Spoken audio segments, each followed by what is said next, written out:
think there is one. There's supposed to be. There it is.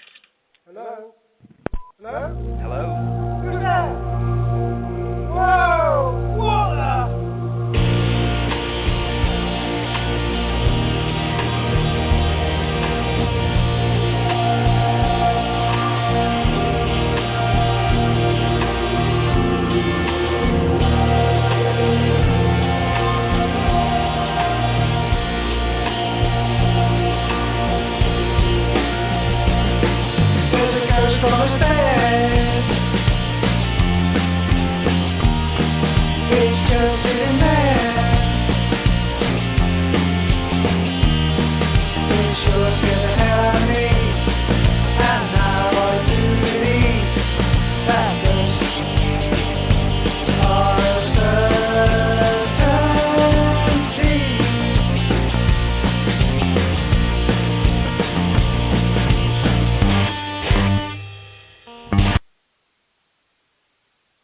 What's up, everyone? Welcome to Tuesday Night Ghost Chat Radio. I am Yay! the host of Paranormal Rebel, Jason Stanton, and with me, as always, I have the Paranormal Diva, Jodi Smith. A wonderful addition to the Ghost Chat Radio family. So, everyone, be sure to, check her ass out. Literally, check it out because it's real nice. But Check it.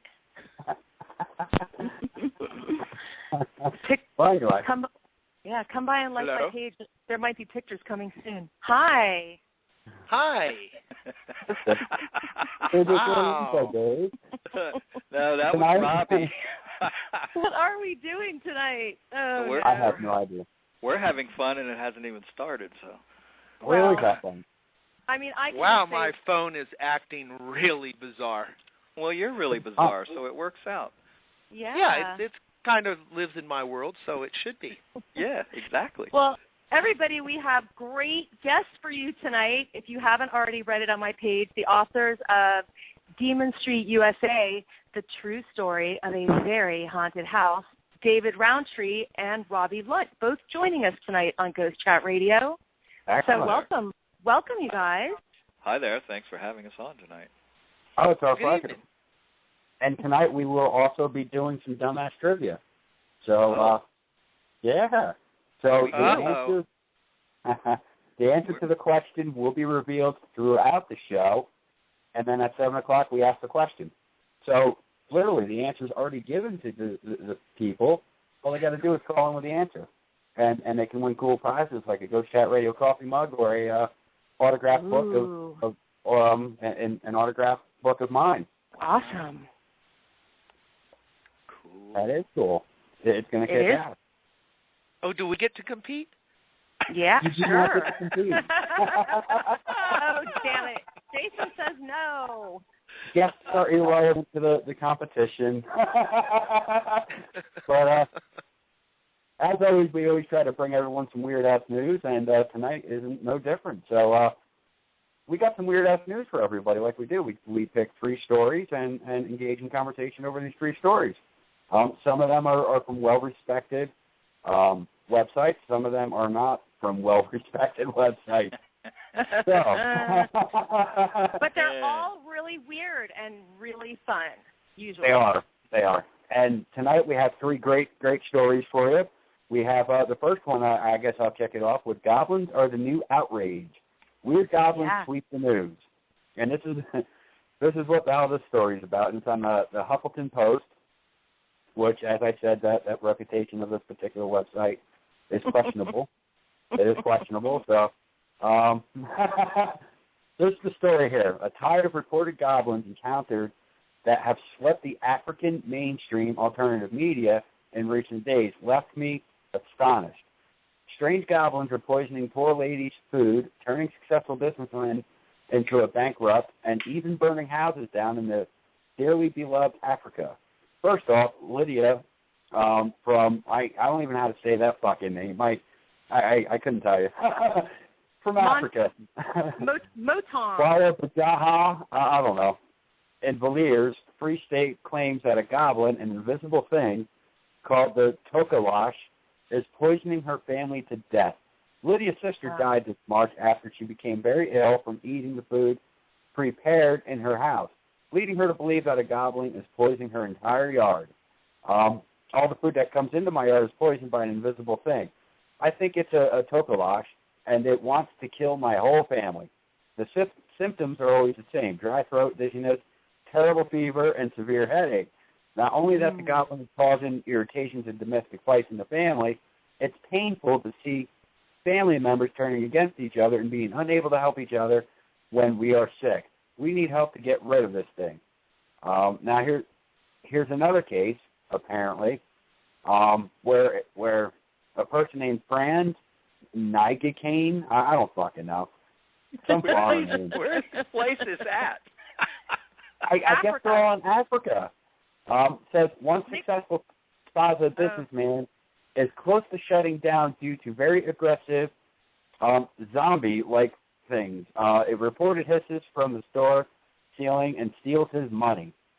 Once it stole, I guess, $800 of the week's taken. He was angry, apparently, thinking my children stole the money, but discovered it wasn't them. Sagamas, they're healers, I guess, told me this tokalash was sent to make me poor. This is fucking bizarre. I'd be slapping me some cameras up. Well, how? I haven't heard anything about goblins for a very, very long time. I know that Jason has, little girls at his house, and my little girl is 20 now, but I used to tell her that when her room was really, really messy, that, if you don't clean that up, the goblins are going to come and get you, or there's trolls in your closet, and they're going to come because they like that. And, she used to be scared. She was very afraid of that. But, I have trolls on my Facebook profile. Does that count? Absolutely. You better clean that shit up. I'm doing my best right now, let me tell you. Hey, it's all good. It's all good. Hey, we all have trolls. I got trolls in the chat room, probably. Personally, I like them because they're giving me free advertisement. I love them to death. They can trash me. They can slander me. It raises people's interest. I love it. Free advertising. When you get them getting vocal and trying to go viral with stuff, it's like the best thing for selling books there ever was. Oh, yeah. So the joke's like on them, but they're stupid. And that's the best part. They're stupid. Yeah. It's free advertisement. It is. That's what I say. It's but true. I think these people in Africa need to stop doing acid or LSD or mushrooms. I think they need to understand things like refrigeration of food and things of that nature, too. I think, considering it's in Africa, most African towns are pretty poor. I mean, the water supply is fucked up. You see it on TV all the time. Help this town out in Africa. Help this town out in Africa. It's like, holy fuck. Figure out what's going on with the water system first. Test your soil, and then go from there. Yeah. I'm not surprised. Really. That's crazy. This is a new story. This is a new story too. I mean, this is recent. This just came out this month on the Huffington Post, and so I thought it was pretty funny that we came across it. I definitely was not expecting to find anything like that. So I guess they're doing exorcisms to try to get rid of their goblin problem. Well, that's interesting. Because, an exorcism won't get rid of it unless the goblin's inside of a person. Exactly. An exorcism is for getting something out of a person, not out of a place or a house or something like that. So, so that would be interesting to watch them exorcise, because that's what they're doing, exorcising the goblin instead of exorcising it. It's all good. Now, I mean, I don't have anybody here with me, but if you have a full house of people and everyone isn't getting along and there's a lot of fighting happening, just blame it on the goblins. I do that a lot anyway. Whenever the Dorito bag is empty and still sitting on the shelf, I always say the goblins got it. They did. They got it. It's a great excuse. When I was growing up, we used to have a little green bastard that ran the house.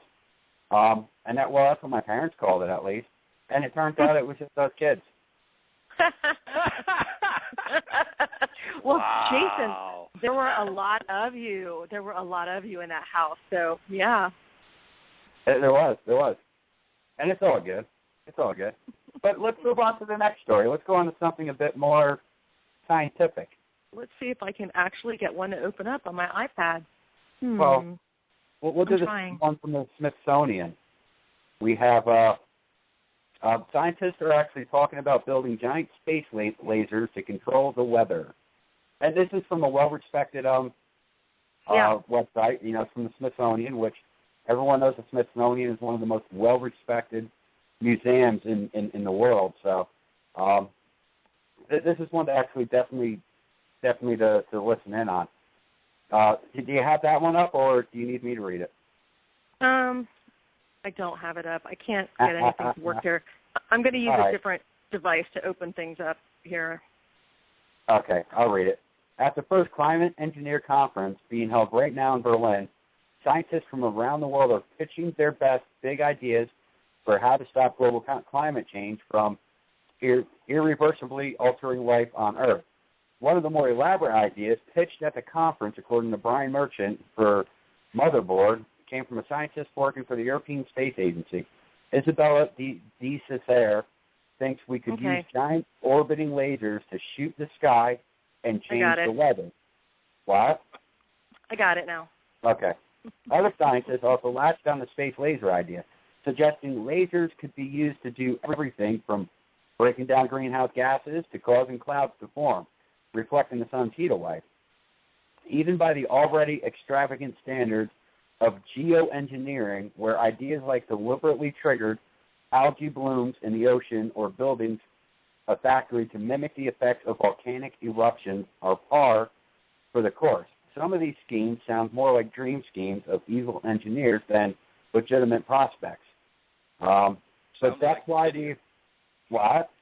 It sounds like idiots, because climate is not controlled by the weather. Climate is controlled by the sun.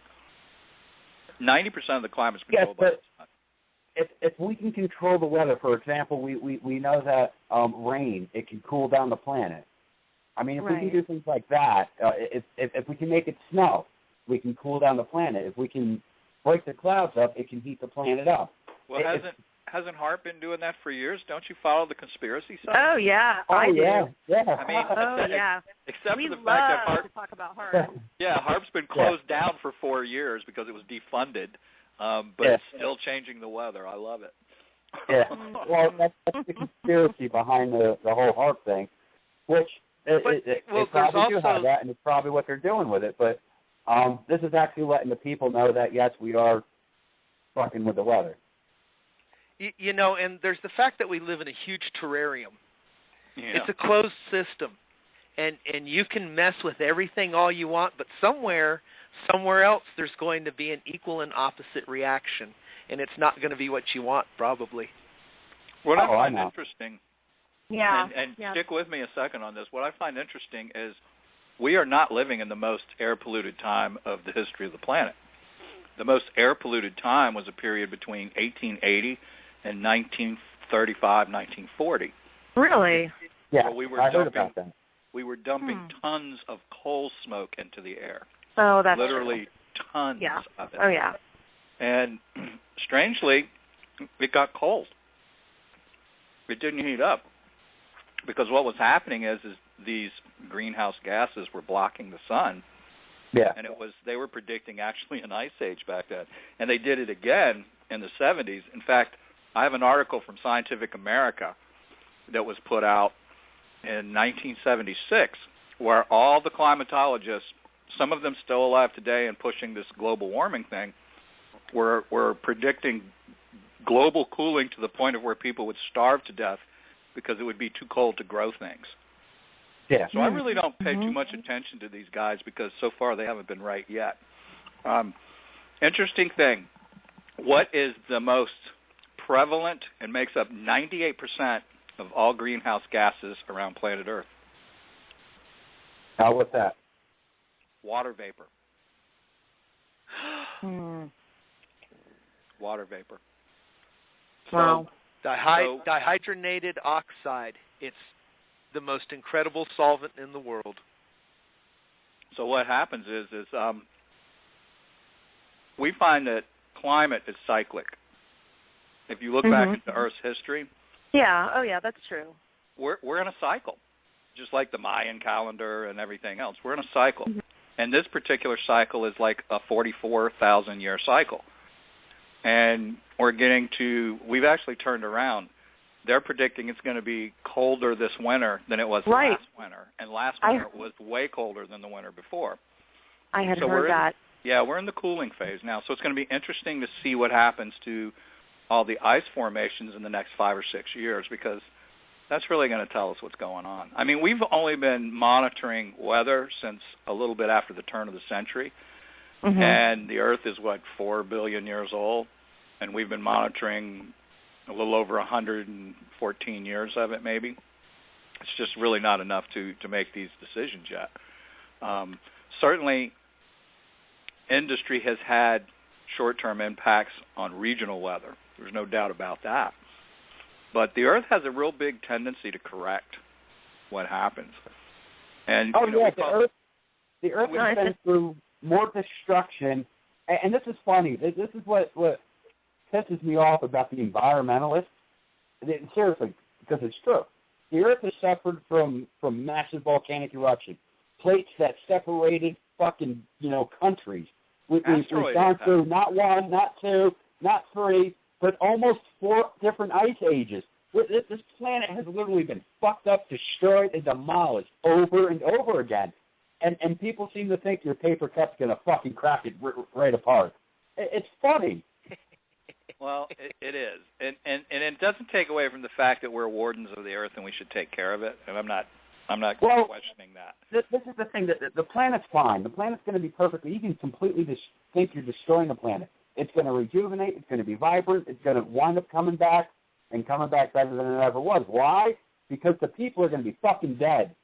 Yeah, exactly. We're not killing the planet. We're killing the people. People have to learn to get it straight. Yeah, the Earth tends to extinct life forms that become a problem. So we're missing. We've certainly become a problem. That's for sure. Oh yeah, in many ways we have. But the thing is we really don't have enough data to project this yet. We're basing it on a very, very small percentage of records, and we simply just can't do that. I mean, you can do it, but it's really more speculative than it is, data-based. So should we be good wardens and clean up the air as much as we can and clean up the Earth? Absolutely, we should. Yeah, but not for the planet's welfare, for the people's welfare. Well, it will help local regions and the environment in local regions, but it's certainly we would have to do some pretty tremendous things to destroy the Earth's climate or to alter the Earth's climate. Oh yeah. So I mean, I don't buy into it, but I do promote people taking care of the planet. I think a lot of these people are trying to get money, research money. Yeah, and that's what drives a lot of this is the hunger for money to live on by these scientists. And I agree. And there's nothing wrong with that. That's what they do. But, they don't need to panic everybody and freak everybody out because they need a grant for $60,000 this year so they can pay their rent. And that's my beef with it. I mean, but like I say, I certainly promote being good wardens of the planet and being good wardens of the environment. Yeah. But I'm not, believing the world's going to come to an end anytime soon because, we're building alarm clocks and ghost detection meters and automobiles. So but I agree. Yeah, I agree with that. Considering you got your web browser to open up, why don't you take the last news report? It's a miracle. This is interesting. North Carolina State University researchers have developed methods for electronically manipulating the flight muscles of moths. And they can now monitor the electrical signals that moths use to control those muscles. So this work really opens the door now to the development of remotely controlled moths or biobots.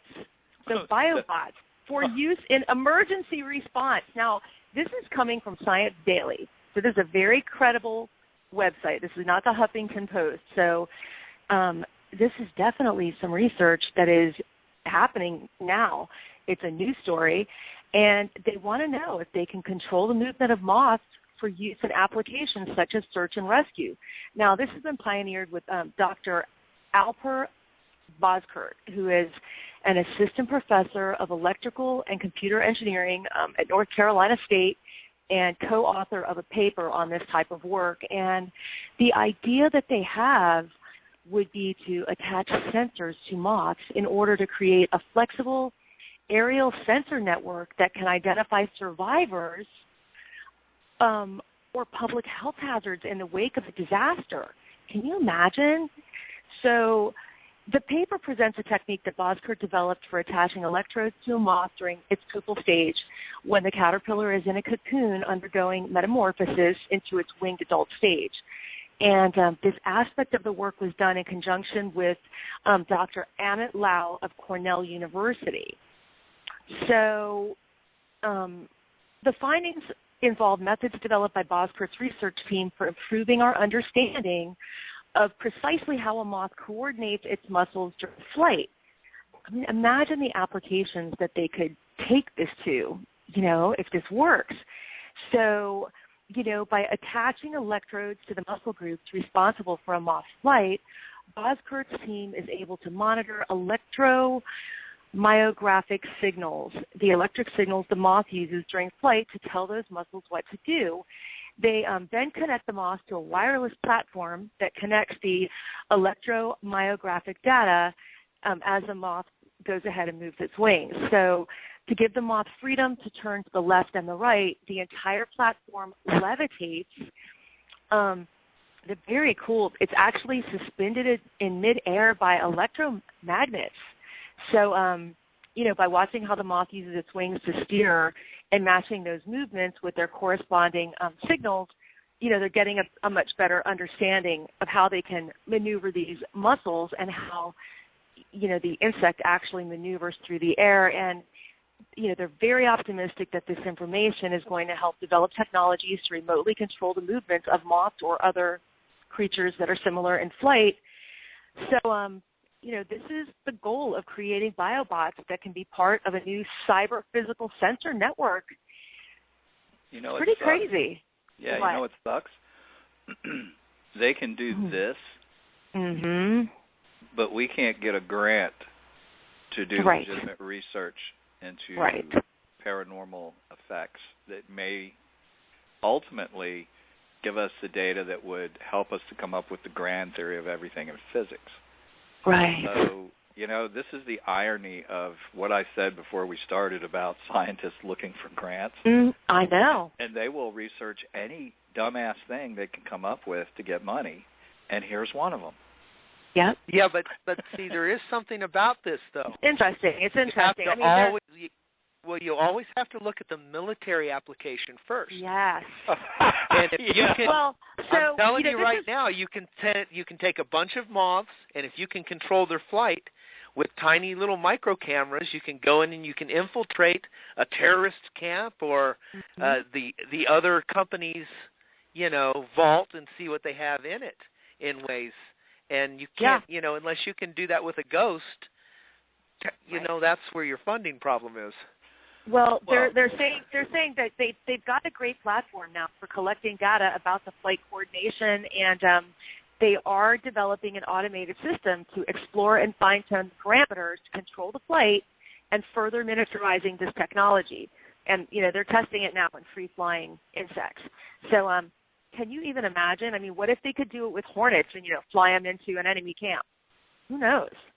Yeah, there you go. If you have the data or you have the intelligence that says this leader is allergic to a hornet, you boom, can send them in and kick their ass.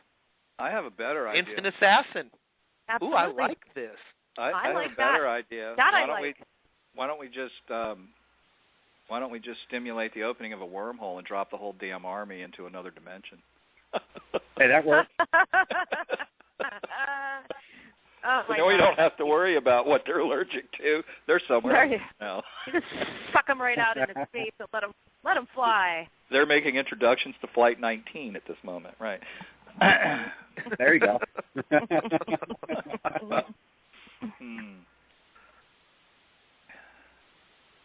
It's all good. It is an interesting thing that what scientists are more concerned about rather than, things that they should be concerned about. And again, I think it would go into the whole idea of creating some kind of armed forces that's not going to question their, what's being asked of them. They're already doing that. They're building battle bots now. I mean, they're building soldiers essentially that are robots. They've been doing it now for about 5 years. And the disturbing thing about that is that they will have no free will. They will have they will be strictly following orders from a higher authority, which is going to be a government. Yeah. And how do we protect our homes from invasion from something that you can't kill? I agree. Right. Better stock up on some dynamite or something. It's disturbing. It's a disturbing ethical situation because, and then they're talking about putting artificial intelligence in these things so that they can think for themselves. And man, that's a bag of worms because what if this army decides, the problem with this planet is human beings. Right. So let's eliminate all the human beings. What movie was that? That was a movie. That's some good sci-fi. Terminator. Yeah. Yeah. Yes. Yeah. That's some good sci-fi there, but. That's how it starts. You make a robot that emulates a life form, and then you give it brains, and you give it the ability to think for itself. Now you're in trouble because it's going to do the most efficient thing it will do. Yeah. And we're not very efficient as life forms. Oh, no, we're not. We're dumb fucks. I'll be the first to say it. We're the dumbest fucking creatures walking this planet. We are. Well, and think about, are they going to send out these cyborg moths everywhere to just spy on, I don't know, the citizens? Yes. Randomly? Because I think so. They'll be in your closet. They'll be they videotaping in your bedroom. They'll be invading into your privacy, and somewhere someone will be on Google bringing up your bedroom activities and going, "Wow." I think the government has been trying to infiltrate people's private life for a long time now. And I think they have been pretty successful at doing it so far. Well, I mean, they've got cameras in outer space that can zoom down and find out how many boogers you have in your nose. Exactly. I mean, think that they're doing. They want to put chips in your wrist. 90% of our problems in the United States is our government. Our government is too intrusive in our private lives.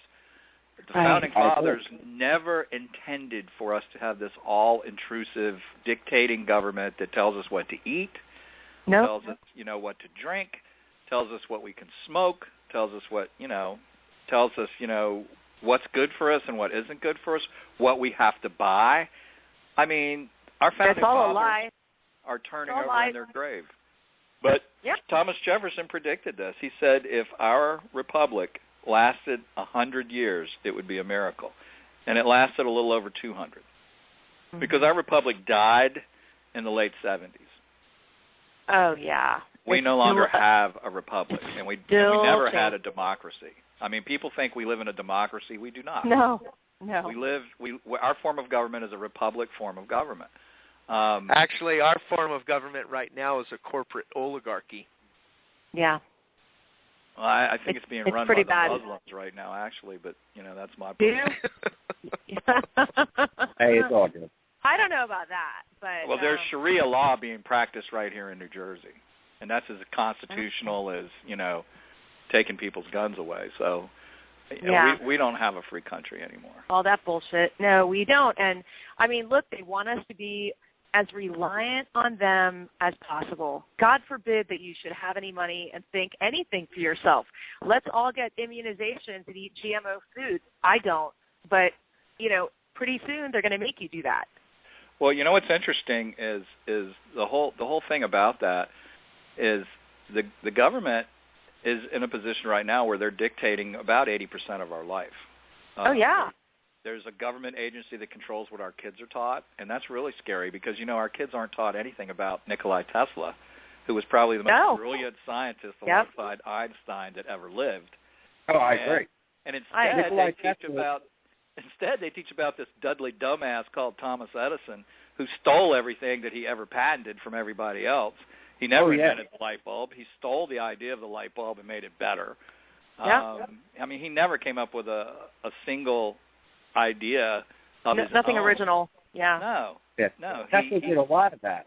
Yeah, and he is glorified. Oh my God, incredible! He's glorified in our history books. And then Nikola Tesla, what happens to him?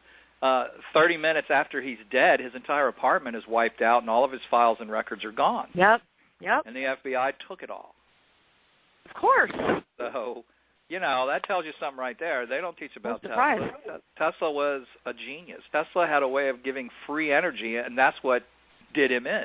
That's why Westinghouse fired him, is because Tesla wanted to give energy away to everyone. He wanted free energy to be a thing of the earth. Mm-hmm. And Westinghouse said, no, I can charge money for that. Of course. And that's really, most of the stuff that Tesla designed and built was designed to help humanity as a whole. Yeah. Not a corporate conglomerate. Yeah. I mean, he's not starting to get credit, but not because of the government, because people are starting to realize they're doing the research and they're figuring it out on their own.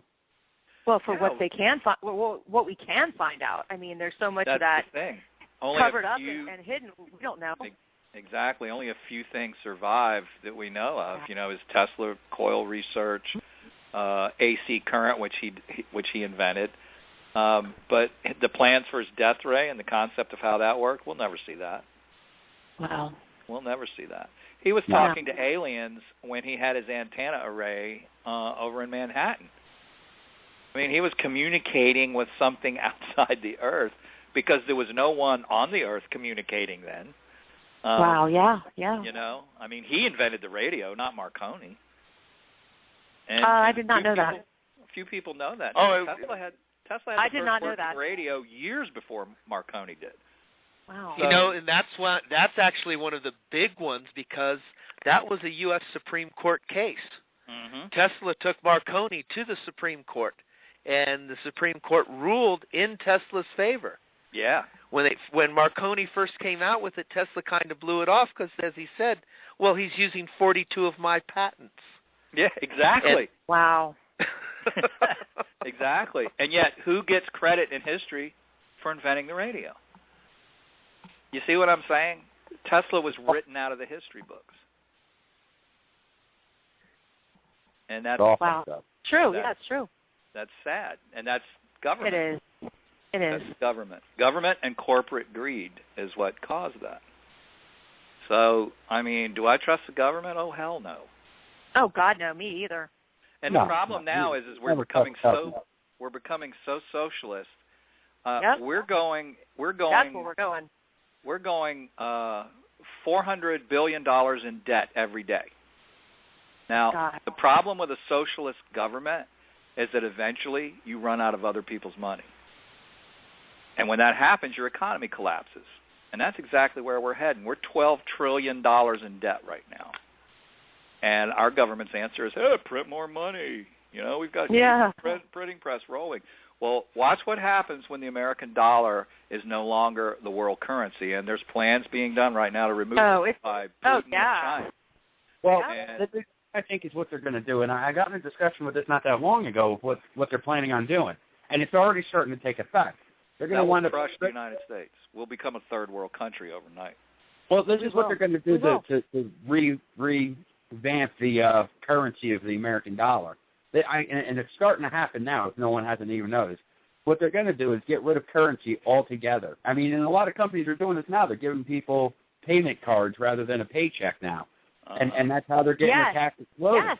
So the American dollar is not going to be available except to the government. Now, considering it will be so scarce of people having the American dollar, except banks and everything that the government controls, it's going to ultimately raise the value of that dollar. And who's going to have it? Rich people. That's why I want to be rich. Me too. And in America, you can still do that. Yes, you can.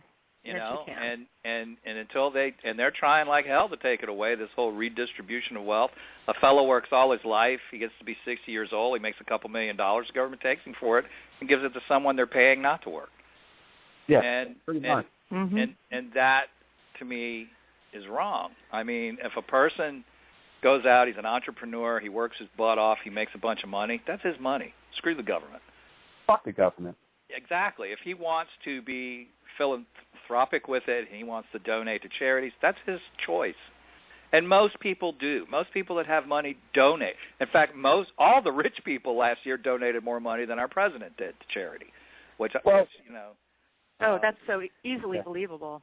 And the same thing with Al Gore. Al Gore didn't donate any money to charity last year.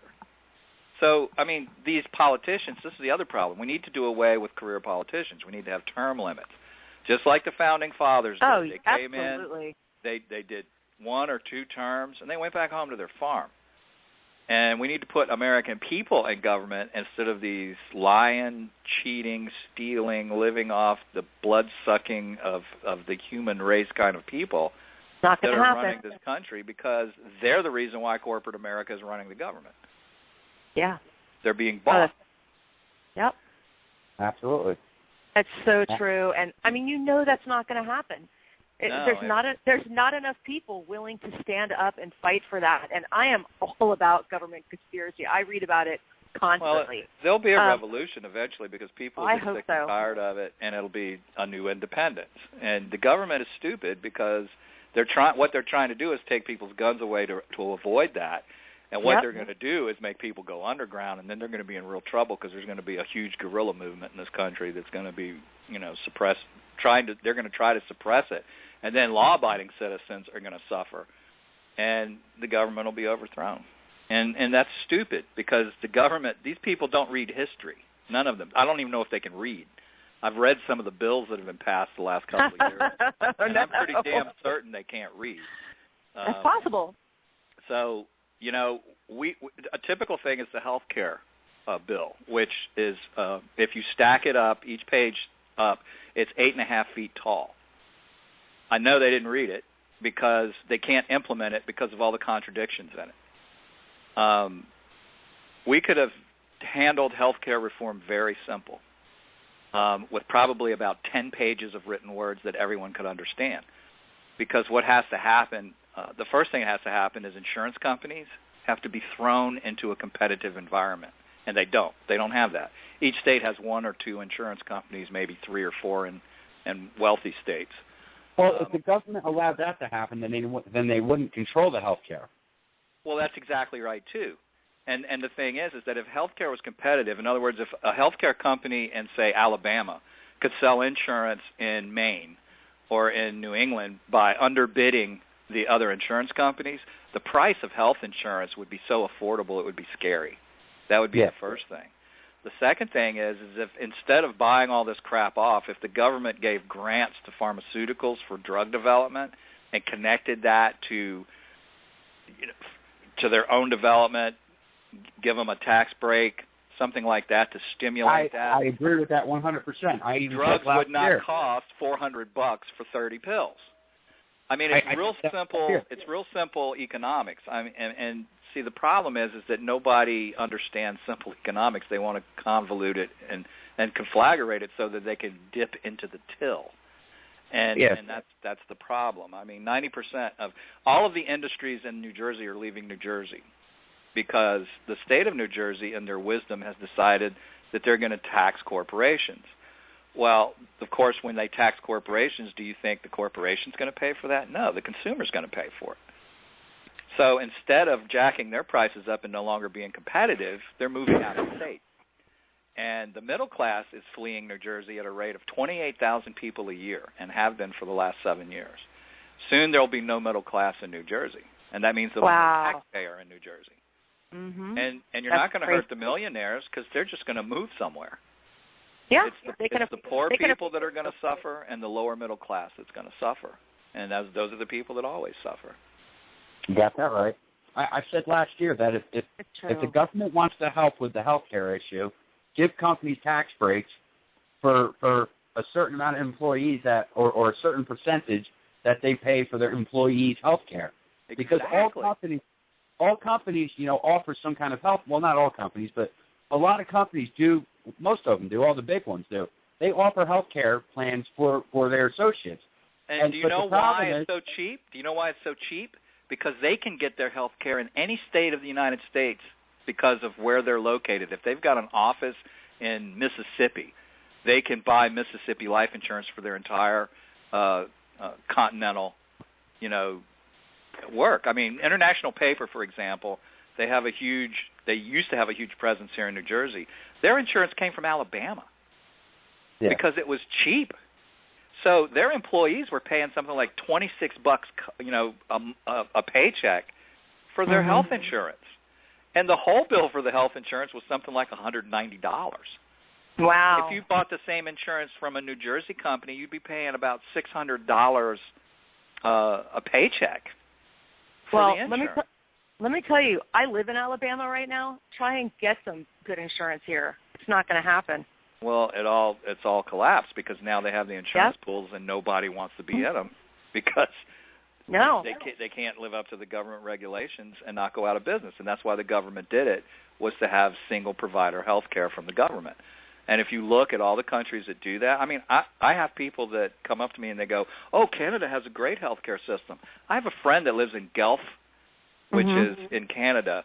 He waited 2 years to get a CAT scan. He had to get a scan of his knee. He's permanently crippled because he went for 2 years without treatment. Wow. Now, he eventually got it, and by the time he got it, they said, "Oh, well, the damage is permanent because you waited too long." Oh, my God. And that it's not like that everywhere. But in different areas, you have quotas, and you can only give, where he lives, they can only give 30 CAT scans a year. That's all they've got money for. Wow. What a shame. That's what happens. Healthcare becomes rationed. And then the government says, well, you can't take that drug, even though it will cure your condition because it's too expensive. So instead, you have to take this drug because it's cheap, but that drug doesn't do anything and has horrible side effects. So when the government, who aren't doctors, start controlling people's health care, and you have a panel of people who decides whether Uncle Charlie gets that plastic knee or he doesn't, Uncle Charlie's going to suffer because he's old. He's not considered a viable contributor to the economy or to the country, and so he gets a pain pill instead. And that's what we're doing with all the government-run health care programs. The VA, look at the VA, how horrible that is. Look at Medicare. Look at Medicaid. First of all, it's so filled with fraud because, again, the government doesn't give a crap. They're not investigating it. So last year we had the least amount of doctors graduate from medical school ever. Like in the history of the 20th century forward. We only had a total of 1,800 doctors nationwide graduate last year to be doctors because no one wants to be a doctor anymore. You know why? Because the kids are too fucking lazy now. There's no money in it anymore. People became doctors and spent all this money on their education because to become a doctor, it's going to cost you about $300,000-$400,000 for education. Mm-hmm. And if you invest that kind of money to get educated, and then it takes you 20 years to earn it back after you pay all your bills and pay your loans off and everything else, you're better off to be a car mechanic. Because you can go to a car mechanic school and 6 weeks later you're making money. Oh, yeah. That's why you're seeing all of the nurses, because that's where everybody's going, into the nursing, because then you make the money without all of the without a lot of the hassle. That's right. All you have to have is a bachelor's degree. You have to have a nursing degree, which is a bachelor's degree to be a nurse, to be an RN. Mm-hmm. And so you get a 4-year degree. Yeah. You're an RN, and you can get a 2-year degree and be a practical nurse and make money while you're becoming an RN by working part-time at a hospital as a practical nurse. Yeah, practitioner. Those nurse practitioners are everywhere too now. Oh yeah. Well, see, that's a step above an RN. A nurse practitioner is between a nurse and a doctor. They could actually prescribe drugs. Mhm. So it's getting to the point where there's not going to be any doctors anymore, and people pump me full of all this crap. Well, they have this best health care. I'm like, I have a friend of mine that's a CIO of a company, or a CEO of a company in Sweden, and everyone tells me how great the healthcare is in Sweden. Really? He had to have heart surgery done. You know where he went? He came to the United States. Really? He didn't like the doctors? Well, the medical system, he said, is great for ordinary things. You know, if you've got, you know, a cold, you've got a broken leg, you know, normal things. But if you have a serious surgical procedure that has to be done, there's a waiting list. Also, Sweden, the people of Sweden are taxed 48% of their income to support that. Oh, wow. And it's a small country. It's not so bad in a small country. It's almost doable in a small country. In a country our size, look at what happened to the healthcare in the Soviet Union. In the early 1960s, it collapsed. It went bankrupt. You can't do it with 300 million people. You can't do it. It's not economically feasible to do it that way, and that's the problem. I'm a firm believer in changing healthcare. I mean, I don't have a problem with making sure that everyone is capable of getting healthcare. I think as a country, we should be doing that. We should be taking care of our people. On the other hand, I'm not for the government doing it. The government has an awful record managing health care in this country. The VA is horrid. And I went through a period of my life where I had to depend on the VA for my health care. And, oh, wow.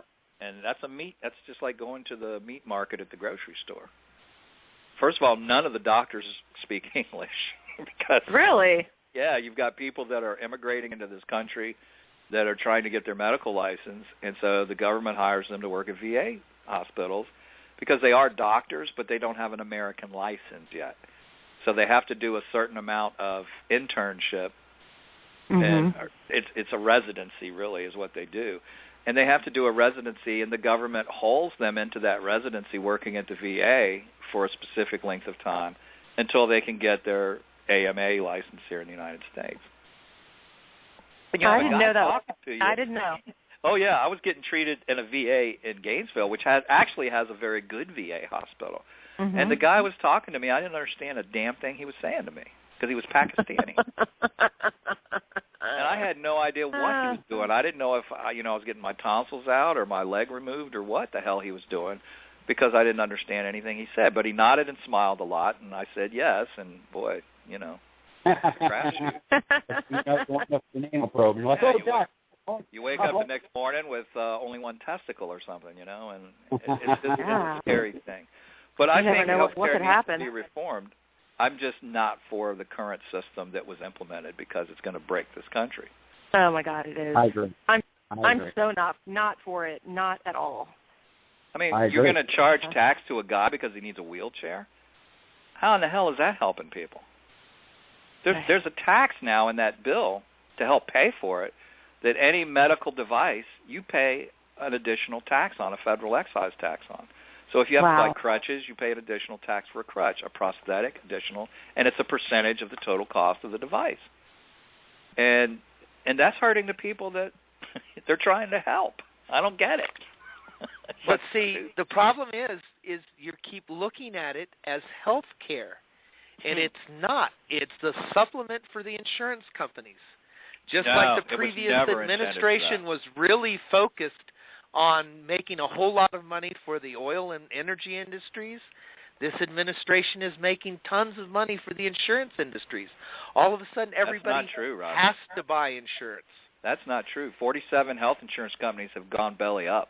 They have, yeah. That's not true. It's killing the insurance companies, and it was designed to kill the insurance companies so the government could take over health care. Read that bill sometime. It took me a month to read the bill. And first of all, you have to look up about 30,000 other bills because they're not written out in the bill. They're referred to in the bill. So you have to go and trace out this other bill because there's one paragraph in it that they're referring to. And it's all through the bill that way. It was made so that no one could read it, that it would be almost impossible to read. That was the first thing they did. Anytime a government does that, they're hiding shit. Of course. You know, and then the second thing that happened is the insurance companies are actually fined for different things. If they provide too good a health care, they get fined for it. And if you get too good a health care, you pay tax on it.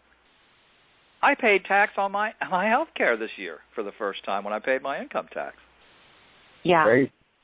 Yeah, I have good health care also, and I have to pay a lot for it. And oh, yeah. A lot of tax. I have, I'm Blue Cross Blue Shield, and it's... This year was the first year that people had to pay tax on their health care, and it was to help pay for this bill. It was to help pay for it. And so not only did I have to pay for my health care, the government decided that my health care was too good, even though I'm paying for it to be too good, and decided that I needed to be taxed on it because it was too good. So there's something really wrong with that. Yeah. I mean, I wouldn't even spend the money. I have, I'm diabetic. I have medical issues. There's reasons why I have to have good health care. I've had triple bypass. There's reasons I have to have it. Yeah, so I mean, absolutely. And because I've had triple bypass, my insurance is even more expensive. Right, I'm sure. So, and then I have a family. I have a daughter that I have to keep insured till she's 25. And I don't mind that. That's fine. Me too. Yeah, me too. I think that was a good part of the law. And there are good parts in the law. But there's a lot of bad stuff in it. And that's why you keep noticing it keeps getting delayed, the implementation. Like, because there's loopholes and stuff in it that they didn't intend to happen. Like, there's one state can't qualify for the payment on the medical system. Did you see that? That was like a couple months ago. Big news. No. I think it was Georgia or one of them could not get money to pay their people that were on the health care program because there was something about it that was a technicality that they couldn't get the money because they didn't meet the qualifications, and it was bullshit. The whole thing was it's probably Alabama. I'm telling you, it's probably Alabama. I am not kidding. Alabama sucks. I'm sorry. Well, I have to admit, I've been there, and I sort of agree with you. I'm leaving in a week. I'm out of here. But the Northeast is even worse. The Northeast is awful. I mean, yes. That's right. The last time before I sold my house, my property tax was $12,000 a year. Yeah. Wow. So a house that you would buy in the South, say if you lived in Florida and you bought a house in Florida and you paid $150,000 for it, which is a pretty decent house in Florida. Up here, that house would sell for about $600,000. Sure. And then your taxes on it would be about $16,000 a year. Yeah. So, I mean, no one can afford it anymore. If you don't work on Wall Street or you're a bank president, you can't afford to live in the Northeast. You'd struggle. I mean, I make $100,000 a year is what my gross is. I have less money after payday than I used to have making $26,000 a year working at the University of Florida. Oh, I believe it. I believe that. Well, because we have different, we don't get taxed the same way. I lived in Florida forever. There's no income tax there. I know, and it was a rude awakening for me when I moved out of there. Let me tell you, when I hit Georgia, Alabama. We have homestead exemption in Florida, so you get a break on your taxes up to a certain amount. I don't know what it is now. It used to be $20,000, and when it was $20,000, a typical house cost $15,000 to $16,000. So you didn't pay taxes, or you paid very little. I mean, when I had a house in Gainesville, I paid like something like $128 a year for my house taxes. Oh, so, wow. That's Gainesville. I was in Lauderdale, and we were paying a whole hell of a lot more than that. Well, yeah, you were paying for those non-existent services. Yeah. But anyway. So, let's talk about Demon Street. Yeah, let's talk about it. Let's get into some other stuff. Before we go on, Dave, I've noticed that you have been, I guess, in the paranormal news for the past few days.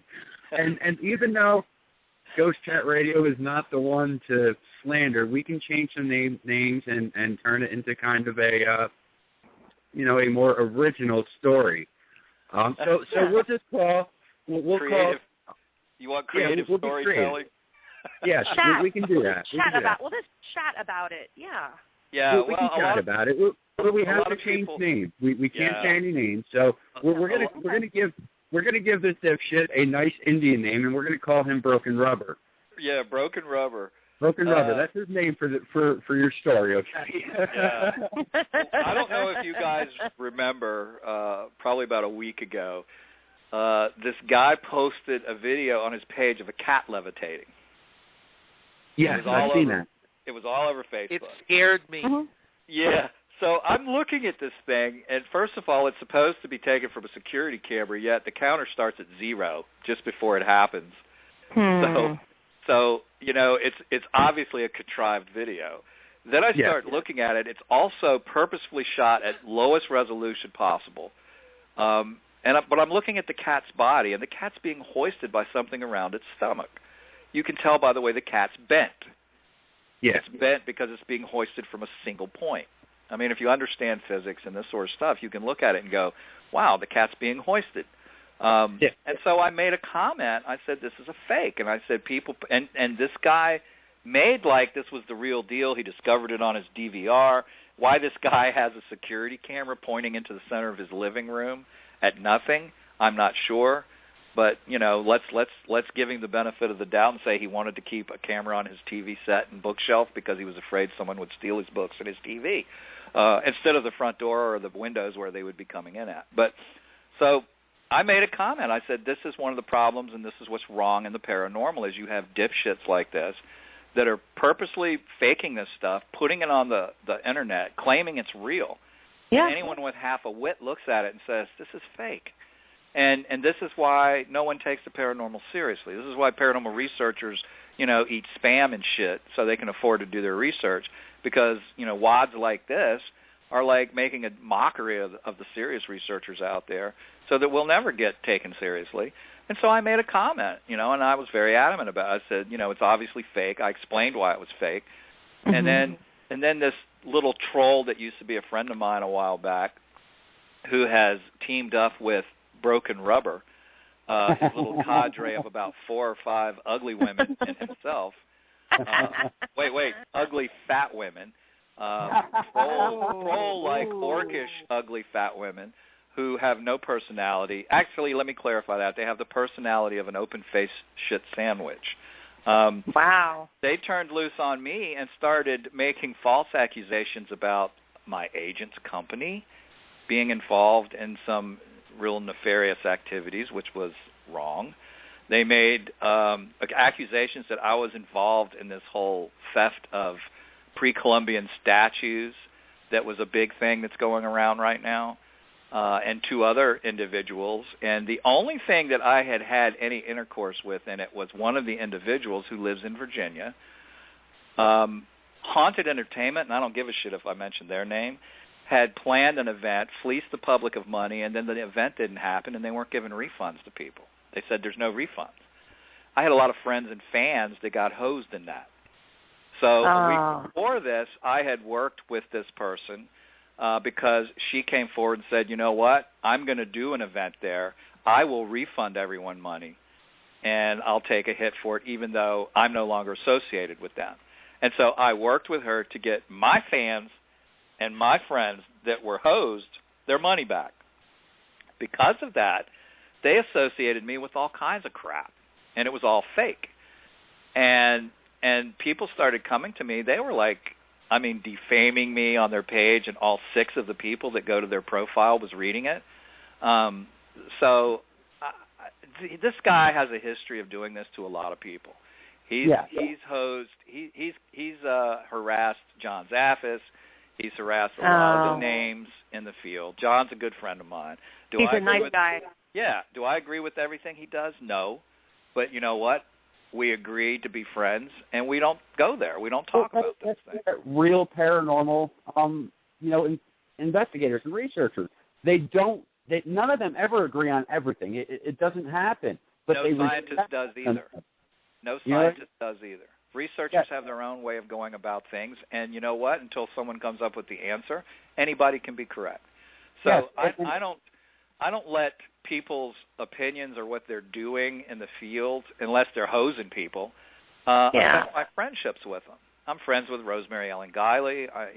I'm friends with a lot of big names in the field because I've been in the field a long time. I've known these people since Jesus was, a paranormal investigator. Right. So they've had to deal with this guy. A lot of my friends have had to deal with this guy, and he's a dope. So when he started hosing me down and defaming me and everything, first of all, I didn't care so much about that. I cared about this guy as being a stain on the paranormal to begin with. So I started digging into his background, and lo and behold, the guy's a convicted felon. He did time for kidnapping. I mean, this guy has no business judging anybody. He has a mail order bride that he bought. You're killing me.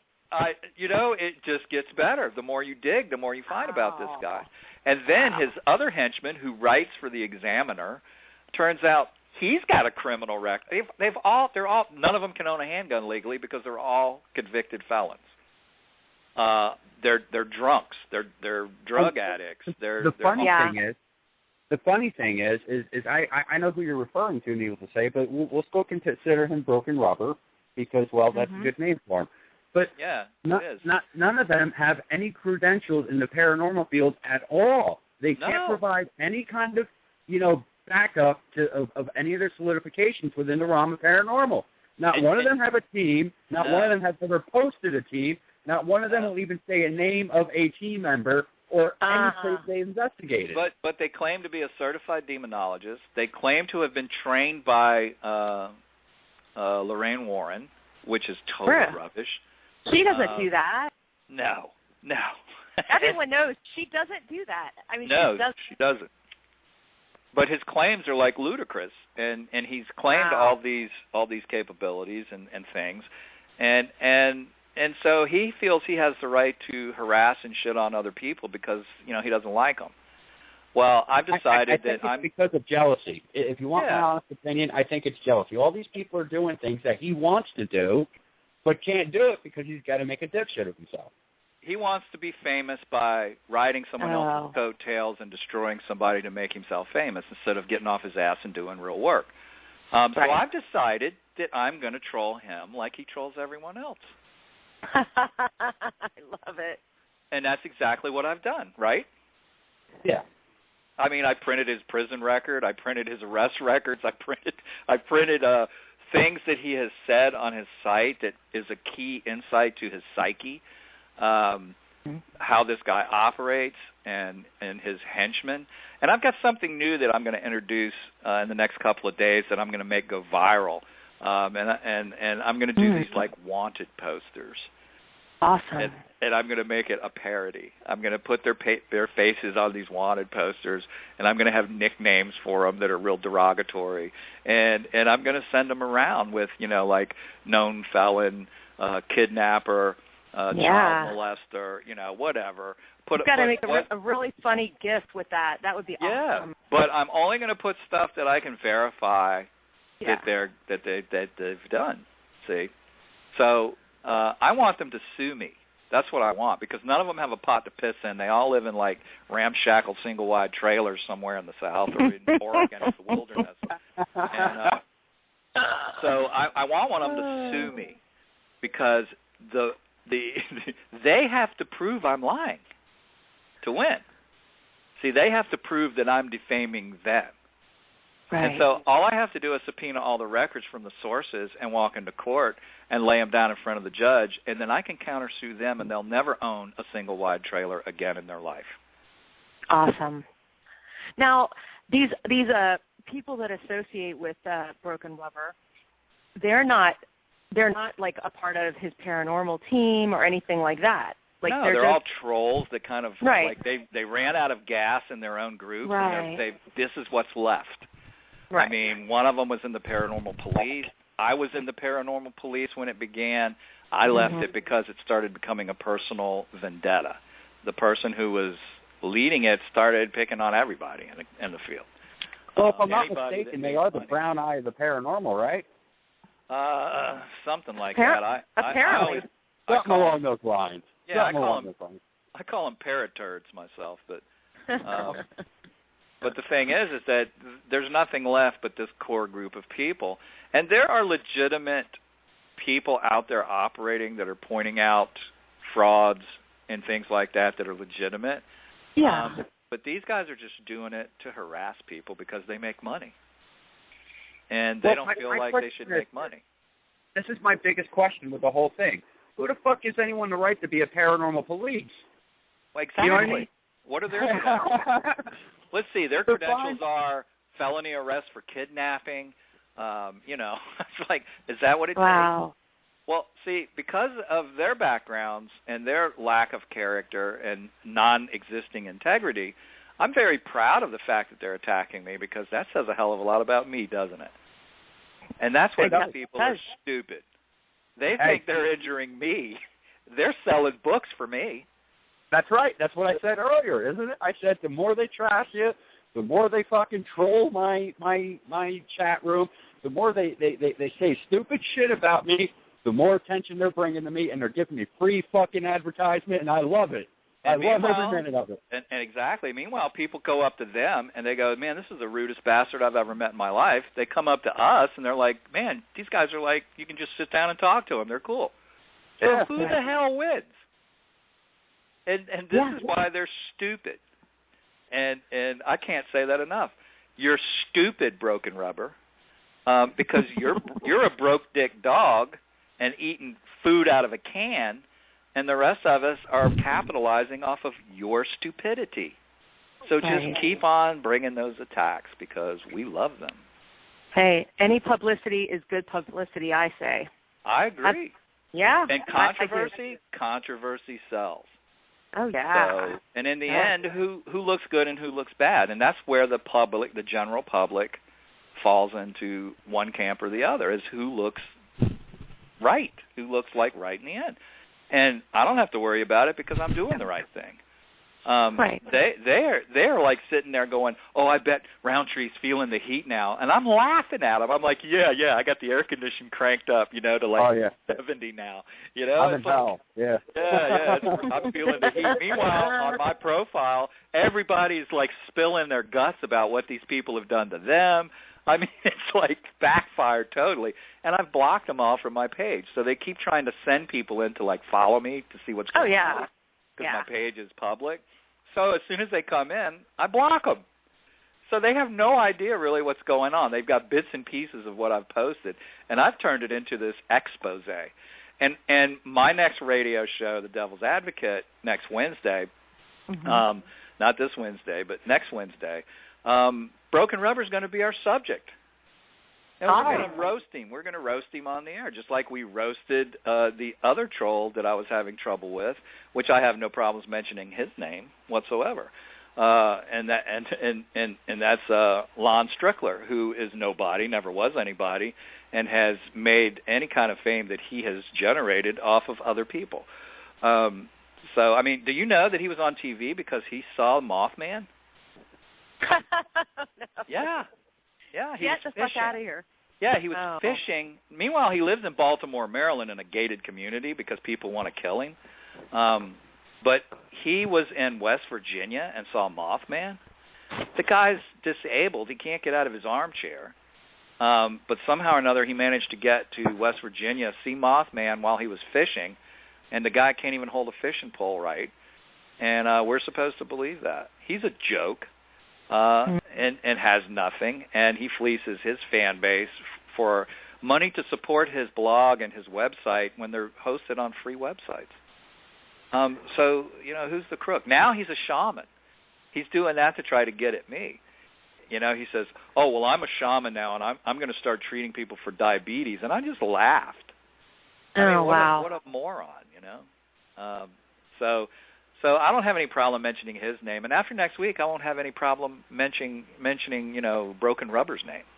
I don't have any problem mentioning it now, but for you guys' benefit, I'll keep you out. Yeah. But we definitely got to ask the dumb ass trivia question. So let's get on with that. What was the topic of the very first news story that we did tonight? That's the dumb ass trivia question. If you know the answer, call 1-607-349-0410. come on in, answer that. The subject of the first news story that we did, and you can win tonight. I'm going to give away a autographed copy of Unrested Peace. So call in with that, and and I'll send that out to you if you have the correct answer. So that's the dumbass trivia for tonight. It is dumb questions, but hey, I want everybody to win. I want everyone to have that opportunity.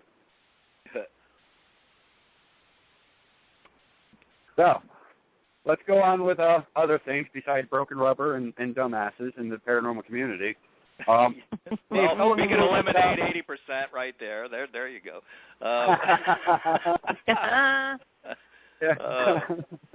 Let's go on with your book that you've written recently. I know it's now published, right? Yeah, actually, it was kind of funny because Amazon got it before the publishing date. The official publishing date was the 25th, which was Monday, and that's when it was that's when it hit all the shelves in all the Barnes and Noble stores. Great. In fact, it's on the new release table at the front of every store in America. Oh, wow, that's awesome. But the warehouse started shipping copies 2 weeks ago, and Amazon had a lot of pre-orders, so they started filling pre-orders immediately upon receiving the book. And then when they filled their pre-orders, they started selling what they had. And I think Amazon has restocked at least 4 times now. So, and Robbie yesterday made a pretty cool announcement. Reno, the Barnes & Noble in Reno on opening day sold out of the book. Wow. Whoa. And so that was a good sign. We like that. Before noon. Yeah, before noon. And in basically 3 hours, they sold out the store's inventory. They will probably have it restocked by today or tomorrow because the warehouse is in the same town, is in the same city. But the idea that they sold their floor stock out in 3 hours is awesome. I mean, we're like grooving on it. That's like what is it, Robbie? Your grooviness statement? Subjective grooviness. Yes, subjective grooviness. Wow. So I like that. So we're pretty happy about that because, I mean, we've put a lot of work into the promo. We put a lot of work into, we're interviewing like 3 or 4 times a week about it. So we're pretty happy with how it's doing, and we appreciate our fans for rushing out and buying the book like they are. I'm actually going to be doing an event at Fort Mifflin in Philadelphia Friday night. I'm doing an overnighter with a whole group of people. They're going to do a celebration of the fort, and we're going to try to raise money to help repair the damage from the fire that was there last year. So I'm not making any money off of it. I'm going there to help them make money to refurbish the fort so that there's more areas that people can investigate. That's fantastic. Yeah, and so I'm taking 30 books. I ordered them yesterday. They were on my doorstep today. I love the fact that the publisher is in the same state that I'm in. So I'm going to go down and I'm going to autograph and sell books. I've told people if they already have a copy to bring it, and I will autograph and personalize it, as well as my other book, Paranormal Technology. And we decided, Robbie came up with a great idea of having a selfie contest. So what we're doing is we're challenging people to take their copy of the book, go to the creepiest place that they can find, and take a selfie with the book. And in September, we will announce a winner, and they'll get a special gift package of a lot of cool things. So we want to cover our website, the book website, and, we'll put some of them on Facebook of the coolest pictures and creepiest places. And the person that has their book selfie with them in the creepiest place, of course, will win a very cool prize from us. So we're kind of excited about that because it makes it a lot of fun. It's kind of like your trivia question thing. That's why I did the dumbass trivia, because it does make the show fun and it gets everybody involved. Yeah, exactly. So Robbie, kudos for coming up with that idea. Well, and I started today. I haven't posted the pictures yet, but I spent all afternoon in Virginia City. So I got to the crypt at the Washoe Club first. See, Robbie is eliminating sites from the mix, and I'm going to start doing that this weekend as well. I'm going to start taking selfies to put up. And the book is going to be like the roaming gnome. The book is going to pop up in creepy places all over the United States, and hopefully in 14 foreign countries where it's also being sold. Excellent. I have to give out the phone number again because apparently we're not using this number for the guest call-in. So if you know the answer to the Dumbass Trivia, which the question, I'll say it again, is what was the topic of the very first news story that we did tonight, call in at 1-713-955-0384 with the answer, and I'll send out you a copy of an autographed copy of my book, Unrest in Peace. All right. So ask us about the book. What inspired you to write it? Yeah, that was my question. We're on the same page, Jodi. Yeah, I want to know how this came about. Someday we're going to have to hang out and have you reject me 50 times in one night.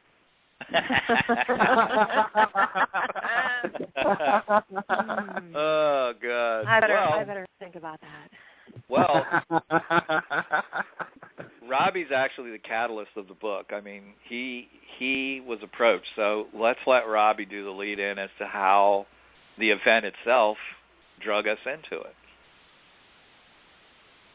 Well, it's actually that one's pretty simple. I had somebody come up to me and started to tell me a story of how when they would close their eyes, a big black eye would pull them out of their body, and then this old bearded man would walk them around the property they lived on, showing them all of the ghosts. And she told me this story, and I didn't blow her off, so she just proceeded to embellish on it and let me know that there were 5 ghosts there and started to talk about different little things. And then we went back to work, and I totally forgot about it for about 2 months, 3 months. And when I met her again, her physical appearance was it was outrageous. She had totally changed. And she started talking, she had the big black circles under her eyes, and her hair she looked like Grandmama from the Addams Family. It was she turned frightening. And when she started telling me what had happened the night before, she had given up on staying in her house because it had gotten too active. And then the night before, or that night, she had gone and stayed with her landlord on the same property. And when the stove started dancing in the kitchen, she gave up and left. And I saw her the next day, and she told me about this place where there was a dancing stove and parties all the time in the middle of the night with no one there. And, I thought of my friend Dave, and we decided we'd go and just check out this haunted house. On a lark. And it was a lark. It was going to be a fun afternoon. Yeah, and now bear in mind, this was in 1985. No computers, no internet, no cell phones. Everything was kind of, you had to know somebody because you didn't talk about this stuff in 1985. They would. No, you didn't. I agree. Asylum. I agree. So it was a different atmosphere altogether. Well, back in 1985, I guess I was in my late 30s maybe. I can't even do the math right now because I've been up for the last 24 hours. But we were young. We were foolish. We thought it would be fun. And we decided to go for entertainment purposes only. Much to our surprise, we were more than entertained. In fact, we were scarred for life. So, wow, it turned into quite an adventure. But the interesting subplot in this was that I was a practicing medicine man at the time, and there was no one with that claimed to be a demonologist in Gainesville, Florida, for obvious reasons. I didn't claim to be one either. I didn't claim to be a medicine man, but I lived in the student ghetto, and I helped a lot of the students with stuff. And Robbie had seen me do something, and it stuck out in his mind, and he thought that he would come to me. And Robbie and I were good friends. We worked in show business together. We were both doing production work, live production work. So we were pretty close friends. And he would talk to me about the subject because he was fascinated with it. And Robbie's been fascinated with it since he was a child. And he wanted to learn the medicine path, but it's the kind of thing that power sort of has to point a person out to you to teach them. You don't just say, hey, I want to be a medicine man, and you become one. It doesn't work. Right. The powers that be decide that. And this event, after all that time of us talking and me talking guardedly about it, when this started happening, power pointed him out. And I knew I had to train him as quick as I could so that he would survive. So that's a subplot that's going on, which is actually probably as interesting as the whole demonic encounter thing itself, because it's Robbie's spiritual journey. And that's a subplot that runs along into the book as well, and how I trick him into becoming a medicine man. Wow. Interesting. Yeah. And that's really how it's passed on. You trick the apprentice, and you set things up. I mean, you lead them into traps that you have set up so that they can learn. It's hands-on. You don't read about it in a book. You can learn a little bit about it in a book, but you have to live it. You have to experience it. And each lesson is a lesson in development. It's you connecting to your abilities and learning to use them and exercise them. And in order to do that, the teacher sets the stage for you. And he's also there to make sure you don't hurt yourself or someone else. Oh, sure. So it's a very controlled situation, but when you're an apprentice, you have no idea it's controlled. You think it's totally out of control, and you're afraid for your life. And that's the best condition to be in to learn. Excellent. That's great. Well, it's actually an old shamanic tradition, and It is. It's funny. It's one I've continued on. I notice with the teacher that I have now, it's funny to watch, because I'll watch him take a group of people, and I will watch him basically break them. Yeah. Almost like a drill sergeant. You know how the military drill sergeant have to break people and then rebuild them. That's what the shamanic benefactor does to the poor apprentice. You break them down, you crush them, and then they can be rebuilt into a true shaman. It's an interesting trip. Yeah, the thing is that the teacher has to strip away the description of the world that we've been led to believe. The world is not what we think it is. We believe and we perceive the world as what we were told it was. We were given a description of the world from the time we could comprehend thought all the way through our lives of what the world was. That's a tree. It's solid. The tree isn't solid. It's actually a life force. It's actually a field of energy. But we believe that it's solid, and so it is to us. That has to be stripped away. All of that has to be stripped away, because how a medicine man works or a shaman works is they enter into a different reality. And they do their voodoo in a different reality, so to speak. And that's what allows them to go into a person's body to heal them. It allows them to see what their enemies are doing 100 miles away. It allows all sorts of things that we would deem as magic if we saw it. But the reality of it is it's a quantum effect that's created by an alternative reality and the ability to enter into it at will.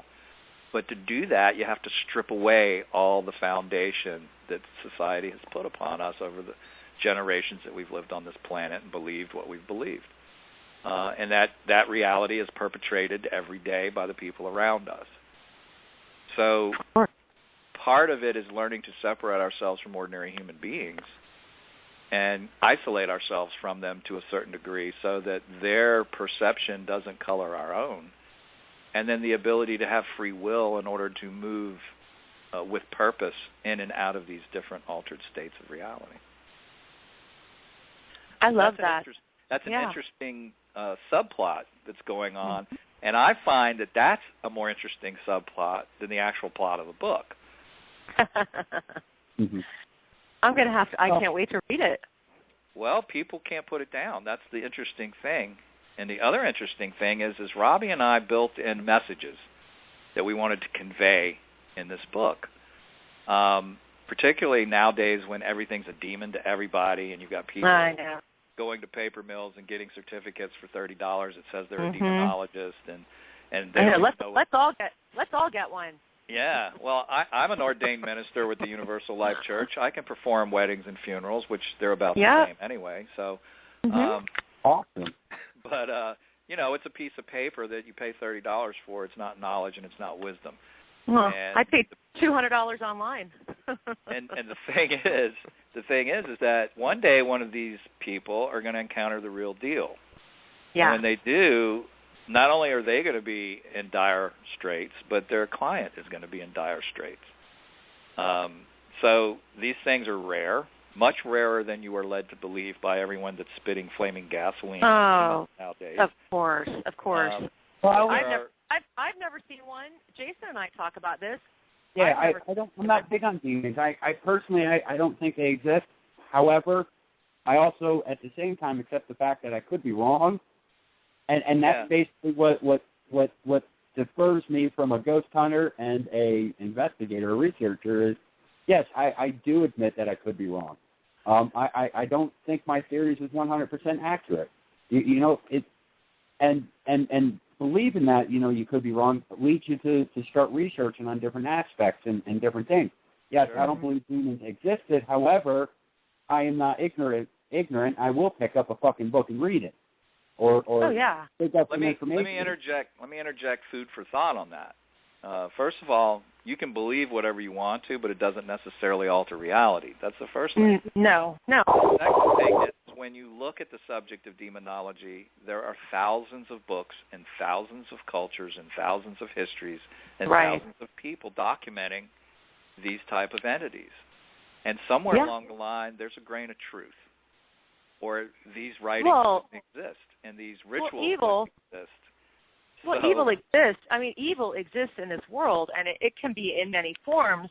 Yeah, but does it necessarily mean that every single time, someone gets scratched or someone gets something thrown at them, is it a demon or something?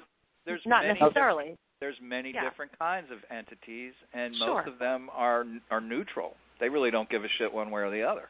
I mean, personally, if you're an asshole, you're going to be an asshole ghost. I mean, do you think Jeffrey Dahmer's a real nice one? No. Well, that's true, too. But there are many non-human entities that are out there, and there's even a thing that you learn in the medicine path called an inorganic being, which is an intelligence that isn't organic. And these things all exist. And a lot of people come into contact with things like elemental energies, and because I believe in that strongly. I believe very strongly in elemental. Yeah, and because you get in the way of its agenda, it's going to treat you like shit. And you're going to perceive that as being evil. But it's not evil. It's just you're in the way, and it's sweeping its carpet. Right. Yeah, kind of like broken rubber. Kind of like, a lot like, he's like the syphilitic spirit that runs through. He's like a bad case of crabs. I'm going to look forward to learning more about this. I know one woman she really is a shaman down in Georgia. A root Her name is Julie. Yeah, she really is a shaman, and she's, had trained many, many years with other people. She's not a fake shaman. Right. But I've always been so interested in that path, and I've never really come across, like, everywhere I've lived, I've never really known anyone that I could learn that from. So, I shouldn't do this, but I'm going to anyway.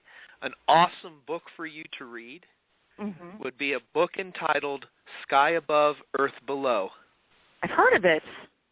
And it's by John P. Milton, and it has basic energy exercises. I mean, it's based on a lot of different shamanic paths, from both the Yaqui Indians to the Taoists in China, and it really distills those paths, because when you get right down to it, all of the paths are this. They're heading you in the same direction.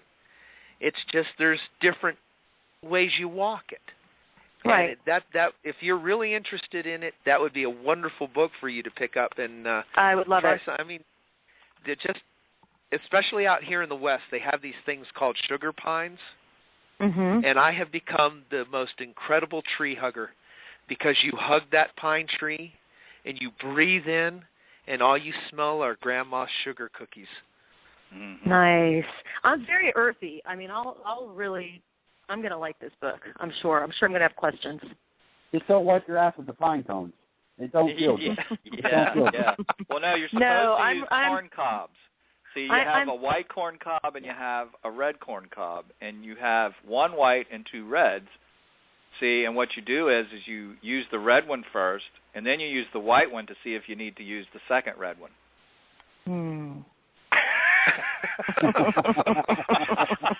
Wow. That's That's technology. Yes. Heavy duty. That's heavy duty, you guys. Oh, jeez. Oh, good. You're out of control. So ask us some more questions. We want to give away all sorts of little tidbits about the book. Oh, definitely. Well, when did you guys decide to start writing this book? How, you know what I mean? Like, how long did it take? 27 years after the fact. Really? Yeah. Okay.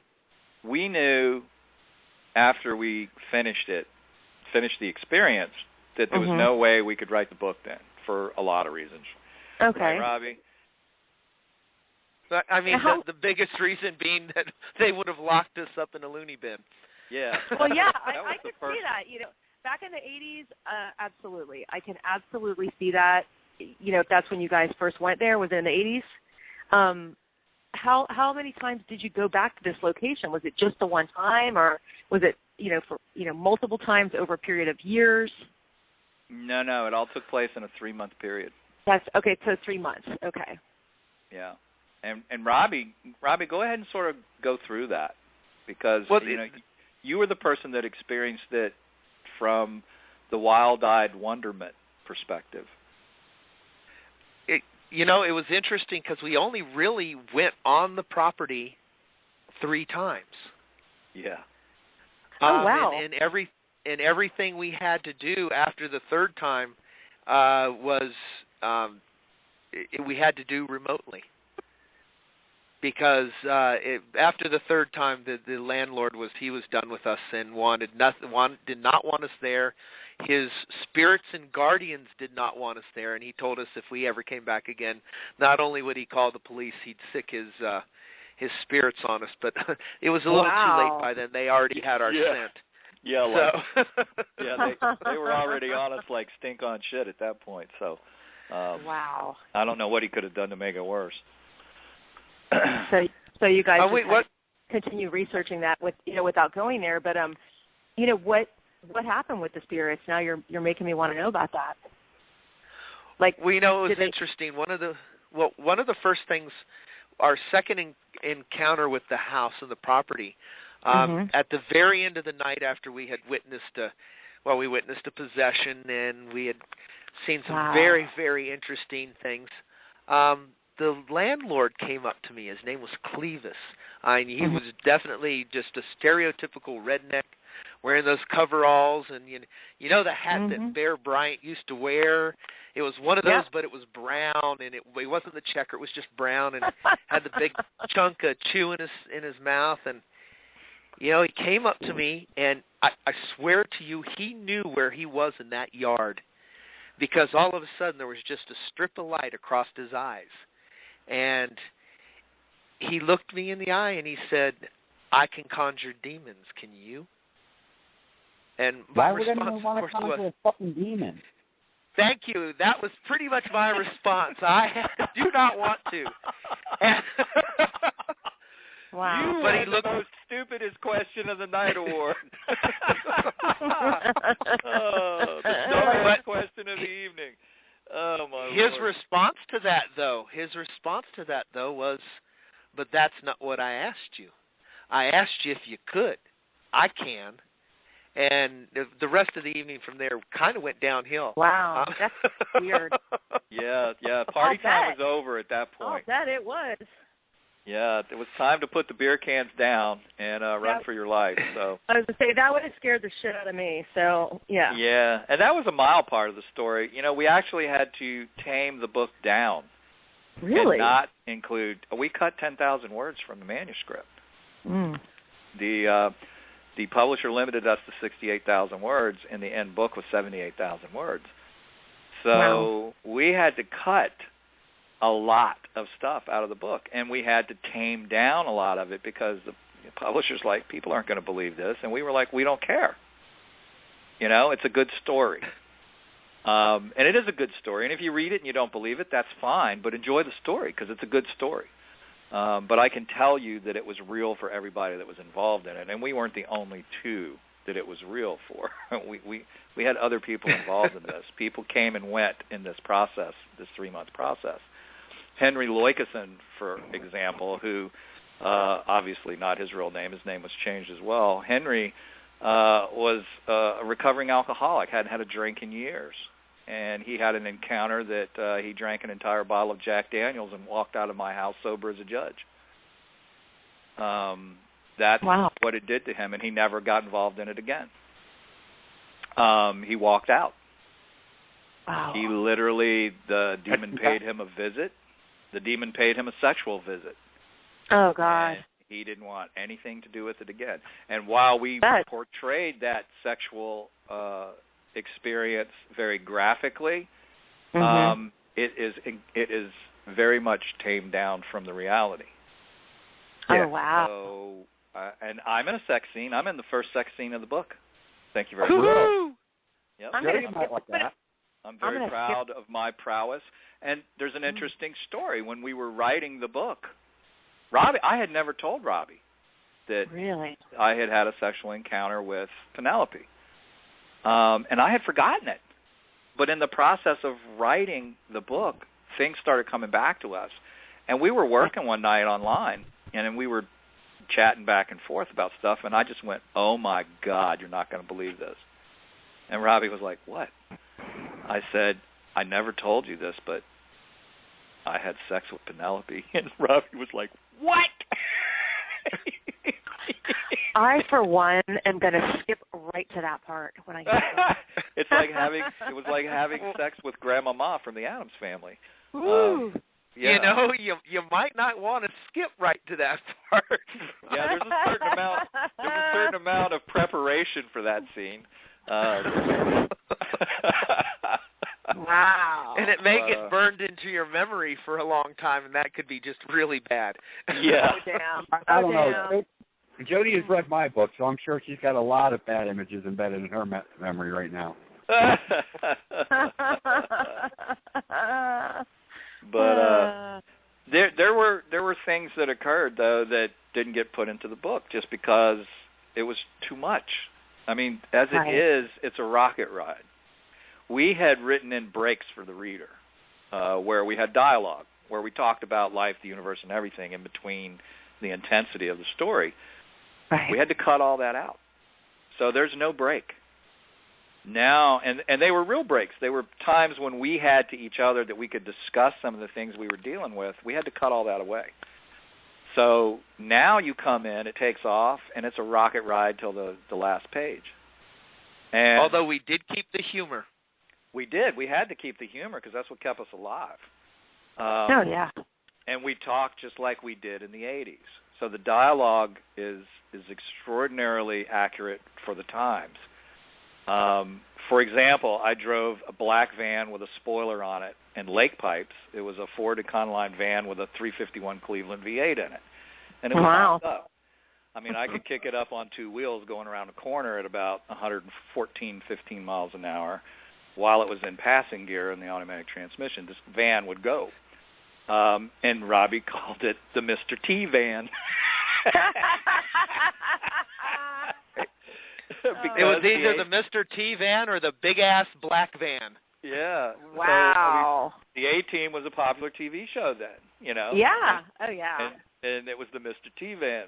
You know, we would look at each other, you know, pity the fool that mess with us, you know. And it was funny because there's colloquialisms in there that are of the times. Yeah.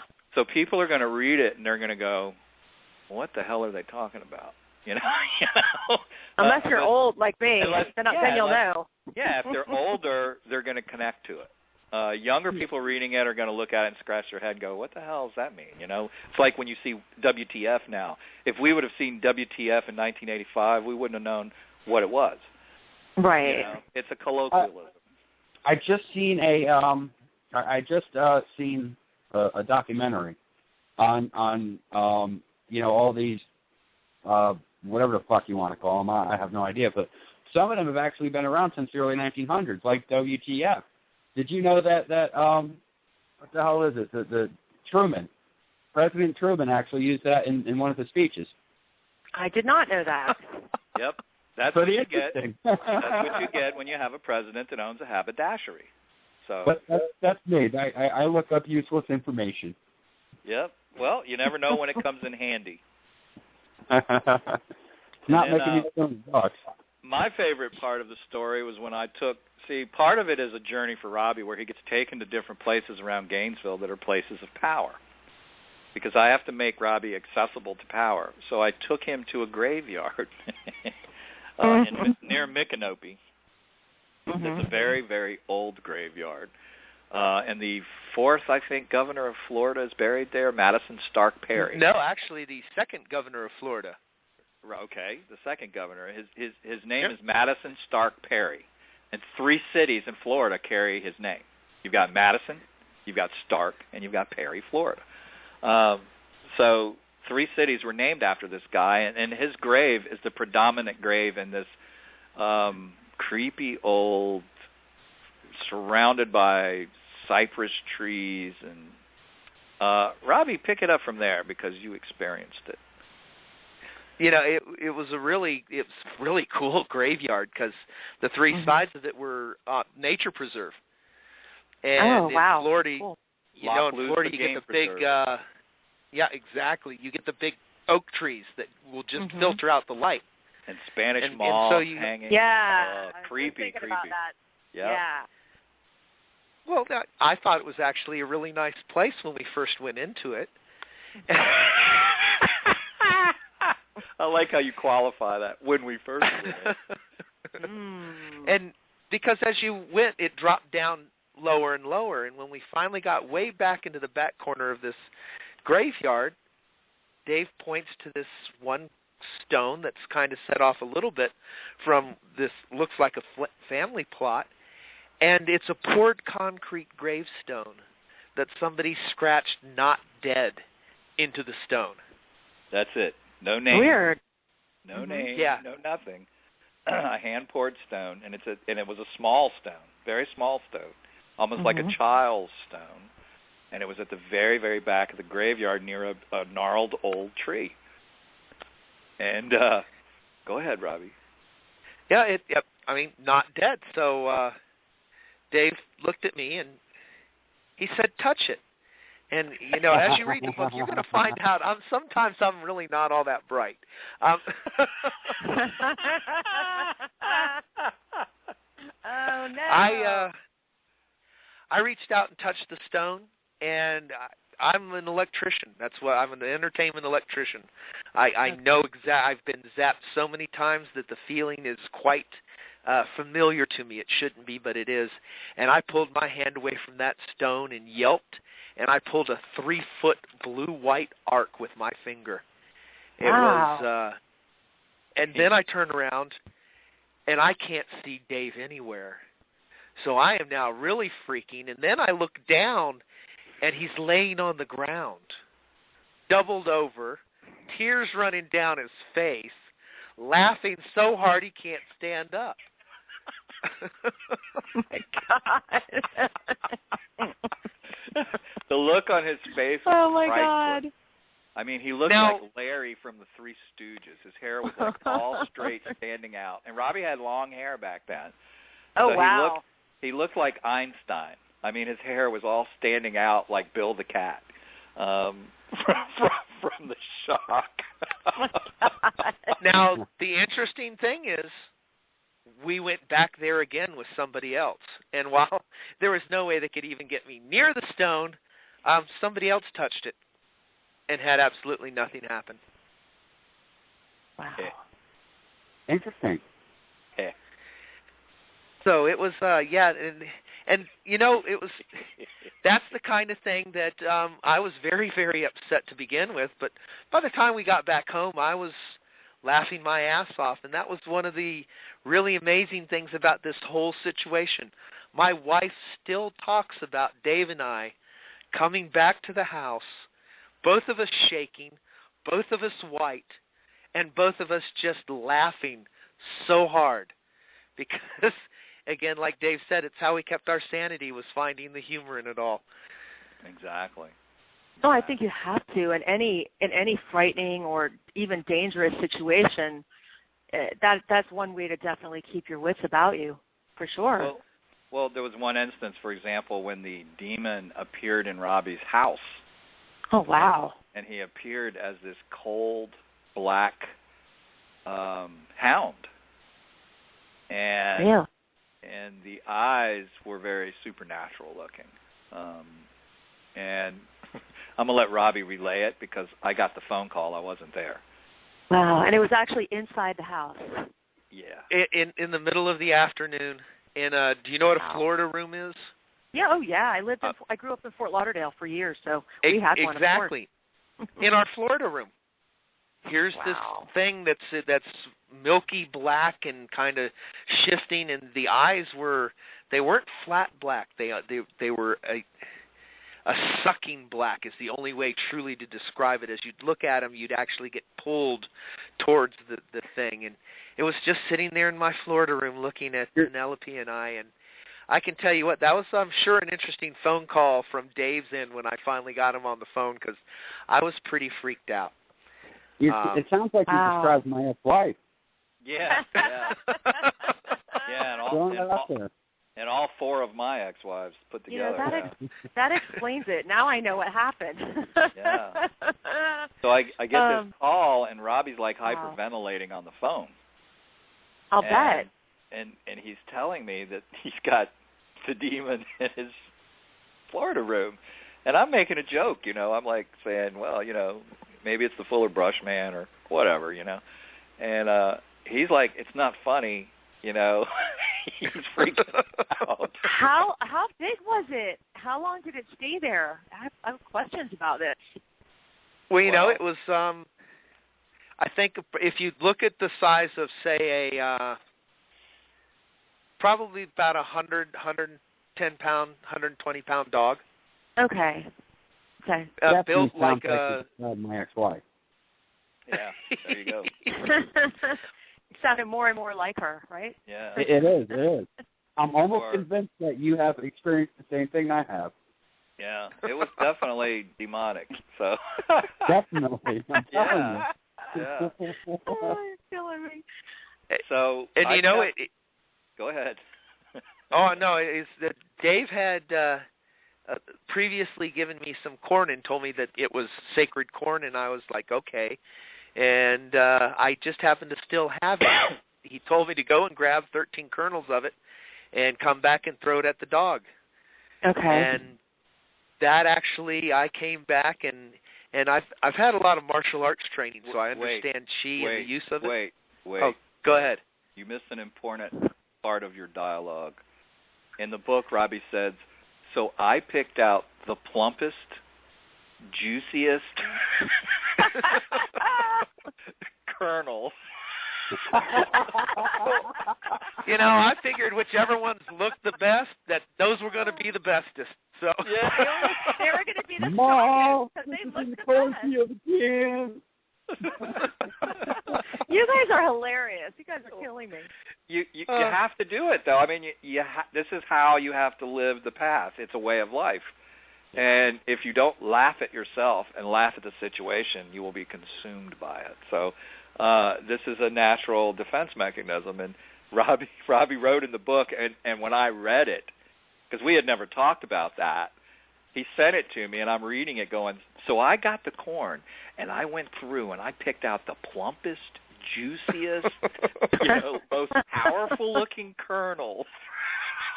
Wow. And I was rolling on the floor laughing while we were writing the book, because we revealed to each other things that were our personal experiences that we didn't know before we wrote the book. Right.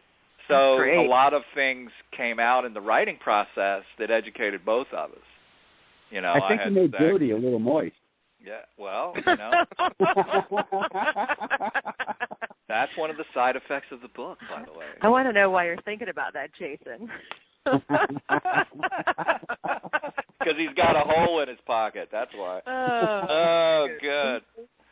So Robbie is like telling me all this, and I'm trying to be serious, and be straight-faced and say, go get your corn, pick out 13 kernels, muster up your most powerful warrior cry, and hurl the corn through that dog. And then I hung up. And, okay. And then Robbie, take it from me. That's exactly what I did. I took the corn and I walked back into the living room and I just threw it with everything I had, my whole spirit, my whole intent, and the most amazing thing happened. I heard in my head, as clear as day, I heard this howl and this kind of yelp. And then the dog ran out through the windows, through the wall, and just disappeared. By that time, Dave had come up, and one of the first things he said to me was, well, what happened to the corn? And at that point, I really didn't care. All I just cared about was sitting outside in the sunshine, not that it was going to help me, because obviously the dog didn't care if it was sunny or not. But we went back in to find the corn, and all we found were 2 kernels that were completely shriveled up, like all of the moisture and all of the good plumpiness had been sucked right out of them, and then little spots of ectoplasm everywhere. Wow. Yeah, it was, and now, and here's the cool thing about the whole story, and Dave's brought up this point several times. It was never just, say, the 2 of us. There were always other people involved. There were always other people seeing these things. And my wife pulled up with one of the people she worked with, Ella, and I knew Ella was a psychic. And so I just sat and watched her get out of the car, and it was confirming for me, because she got out of the car and immediately had to grab the windowsill and just sit there for a minute, and when she got to the back door, she took one step up and then started backing off. I had to tell her that we were clear, because she could still feel the residual energy from what had just happened. I'll bet.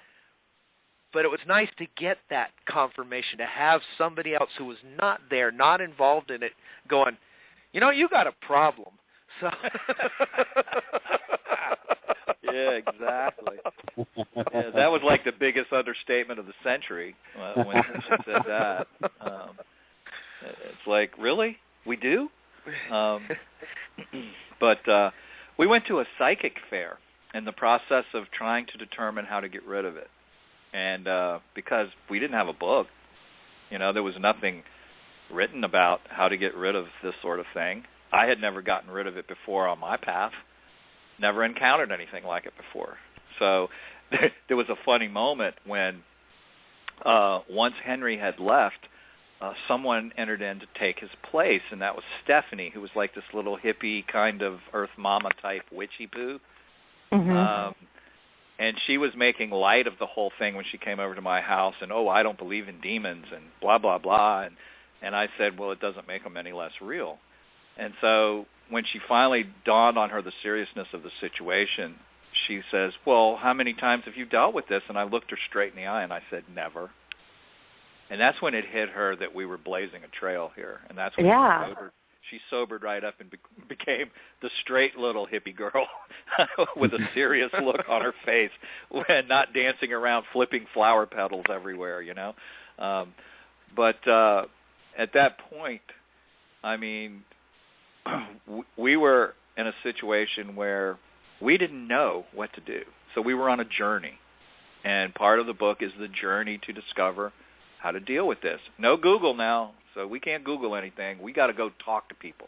We got to find people. So we go to the psychic fair. And there's this redheaded little short psychic there named Ruth Davenport. That's her real name. She's passed on. But she was sitting there, and when we walked into that room, every medium in the room did one of these, like, put your hands in your lap and, like, gnarl your fingers together in, like, nervousness, and not make eye contact with us at all, look, in fact, anywhere but towards us in an obvious fashion, except for Ruth Davenport. Oh, wow. Because you know why. Because anybody who's an intuitive is, picks up attachments so easily, and they didn't want what you have. Oh, yeah, we had like the psychic clap when we walked in there. I'm sure. And in fact, Henry Loikason did have the psychic clap on him. So, but anyway, so we walked in, and like everyone, and we noticed it. We even spoke to each other about it, how really these people wanted nothing to do with us, and how this one woman, she had a client in front of her that was pouring her heart out, crying, and had been through some kind of just massive traumatic experience, and Ruth is looking at us, not paying attention to the woman, looking at us and grinning like a jackass, like beaming, like she's a beam of light in the middle of this dark room. So now we're like odd manning outside to figure out who's going to get a reading, because we figure the only way we're going to get any information is for one of us to go get a reading. Absolutely. So Penelope decides she's going to go in, and she buys, what did she get, a 15-minute reading or a 20-minute? Yeah, it was the 15-minute reading. She got a 15-minute reading, and 45 minutes later, she comes out. And I went in and got a reading after that. I paid for a 10-minute reading. You got the 5-minute reading. Or the 5-minute reading. Who does 5-minute readings? Who does that? I'm an intuitive, and I work psychic fairs. I never offer 5-minute readings. That's bullshit. You could never be done in 5 minutes. So 30 minutes later. Exactly. That's good. That's a good psychic that'll stay with you until she's done. That's good. Oh yeah. This woman was our lifeline. And that's great. so we're inside, and 30 minutes later, she's saying, "Oh my God!" She says, "I've got to get you guys something." She says, "Come with me." So she grabs me by the hand, and we go out of the Holiday Inn. We were at the University Holiday Inn on the corner of University Avenue and 13th Street. I don't know what it is now, but it was the University Holiday Inn then. We go storming out to the parking lot, and of course, all the rest of the crew is out there. And we walk up, and she's heading for her. And the first thing she did was, the first thing she did, she reached, I don't know if it was her purse or her pocket, but she reached in and she pulled out a crystal, a quartz crystal. And she looked at it and she said, no. She says, "I can't give you this." She says, "You guys need the big gun." Note, big gun. So she opens her trunk, and she's ransacking her trunk. And meanwhile, there's boxes of all kinds of stones and all sorts of paraphernalia, mystical paraphernalia in her trunk. And she finds what she's looking for. She reaches in to get it, and then she makes a little squeal, and she says, "Oh my God, I can't believe they did that." And we're like looking at each other, what the hell is she talking about? She pulls her hand up holding the crystal, and she's bleeding. The crystal cut her and drew blood. Opened her up. Yeah. I mean, like a fish hook opened her up. Oh, wow. And she's like going, she's obviously in discomfort from the cut, but then she says, "They don't want me to give you this." But she says, "I'm giving it to you anyway." And she says, "I'm going to give you a prayer to say." And she wrote down on this scrap of paper this passage, and it's in the book, what she gave us. And we used it in the end as part of the ritual to get rid of this thing.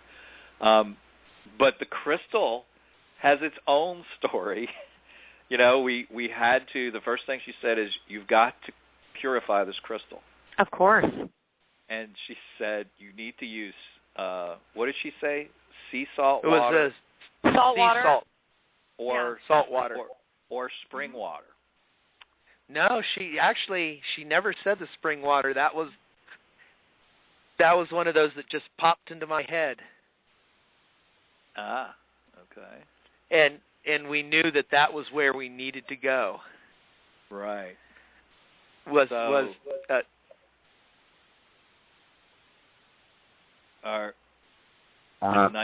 90 seconds an important thing? Not necessarily. Are you guys going to continue to record when I don't know, Jay. What's going to happen, Jay? Block Talk will kick us off, but we're still playing over DTM. Okay, great. Okay, so we can keep going. Okay, so we conjure up this idea that Robbie's going to take it to the spring, and now Gainesville has probably 35 springs surrounding it with the Swanee River, the Santa Fe River.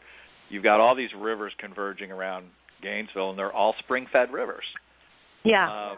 So Robbie comes up with the idea that he's going to go to Rum Island, which now is this really wonderful county park. But then it was back then. Yeah. It was where bikers went. It was where bikers went to party on the weekends and drink beer and go skinny dipping. I was gonna say it sounds like a seedy fun kind of place. Well, it was it's Rum Island because there's a little island on the Santa Fe River right off of the spring, and cool. supposedly during Prohibition they had a still out there. Oh. So it's got a nice little history to it. Yeah. But it was that was for some reason that was the spring, and the minute she said you need to cleanse it in water, the picture of Rum Island just burst into my head, and I knew that was where we had to go. And so that was where the water that we used to clean the this crystal came from. Well, flowing water is always very cleansing. So that was a great idea. Well, but she made sure, and I had to get the water from the actual right where it came out of the earth. So I had to take a jar and take it out to the spring, dive into the spring, and go to the bottom and fill it up. And normally that would be a real nice, easy thing to accomplish. However, we were in high flood stage. You could barely even see the spring. Wow. Yeah, and well, that was a bummer. Well, and you don't really want to go into the water when you're at high flood stage in Florida because that's when all the reptiles are really pissed off. Real murky, and yeah, absolutely. So, but we needed to get it there anyway.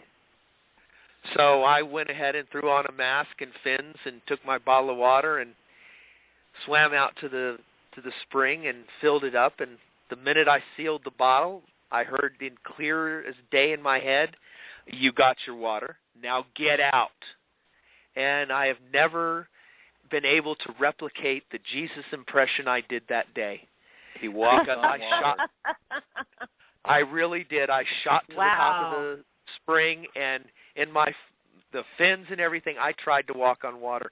There was a log floating in the middle of the spring, and I had to get out of the water so bad that I knew what was going to happen, and I didn't care. I jumped up on top of that log, and I didn't stay up there very long, but this will make a great movie. Let me tell you. Well, and that wasn't even the funny part. The funny part was afterwards I went ahead and I got some tobacco because I wanted to say thank you to the spring and give it a little gift. And as I'm doing that, Penelope was out there with me, and she starts chanting my name in this, "Robbie, we got to go. You got to go. You got to go." And then she starts screaming. At that point, that's when I just lost any focus, any kind of rational thought. I mean, I ran to the car. I don't even think I closed the car doors. I just went in, hit the key, gunned it. The doors closed, slamming, and I took off like the Duke boys going down the road. I was flying. It was a tempo, not the General Lee, but I was still flying until I finally hit a spot that was next to a pasture, and it was all soft sugar sand. And then I laid there for about 30 minutes, just trying to catch my breath and absorbing the sunlight and trying to get over. And I never saw what Penelope had seen, but it obviously scared the hell out of her. We definitely got to get off the air because the server's going to cut off like any minute. So I want to make sure all your information gets out there. All right. You can find us on Facebook, obviously, under our names. And Robbie? Yep. If you look for us, we're at all the major outlets now. Amazon, Barnes & Noble, independentbookstores.com. You can always go to our publisher, New Page Books. We're also, as of yesterday, we're available on Kindle and on Nook, so any of the formats you want. And we would love to sign your Kindle. That's one of our goals. Yes, we're going to sign your Kindle, and we want everybody to enter our selfie contest. Take your copy of the book to a creepy location and take a selfie and send it to us at on Facebook. We have a Facebook page for Demon Street USA, and we also have a website, www.demonstreet. Actually, it's not www. It's just demonstreetusa.com. Excellent. And Jodi? Awesome. Anybody that wants to find me, you can find me on Pinterest, Instagram, Twitter, LinkedIn, everywhere. I'm under either Jodi Smith or Joe Haunts, JOHAUNTS. I have pages under both names. So look me up. And definitely check me out on Facebook. Just look up Jason Stanton. I'm also on Twitter, LinkedIn, all kinds of other fucking places. You can also go to the Ghost Chat Radio fan page on Facebook. Like that. I keep up to date on all kinds of shit. Right now, we're trying to just find some listeners who have a ghost story to tell that we are going to do a Halloween special on. So feel free to message us about that. And that's it. Until next week, everyone. See you later. Bye. See you next week.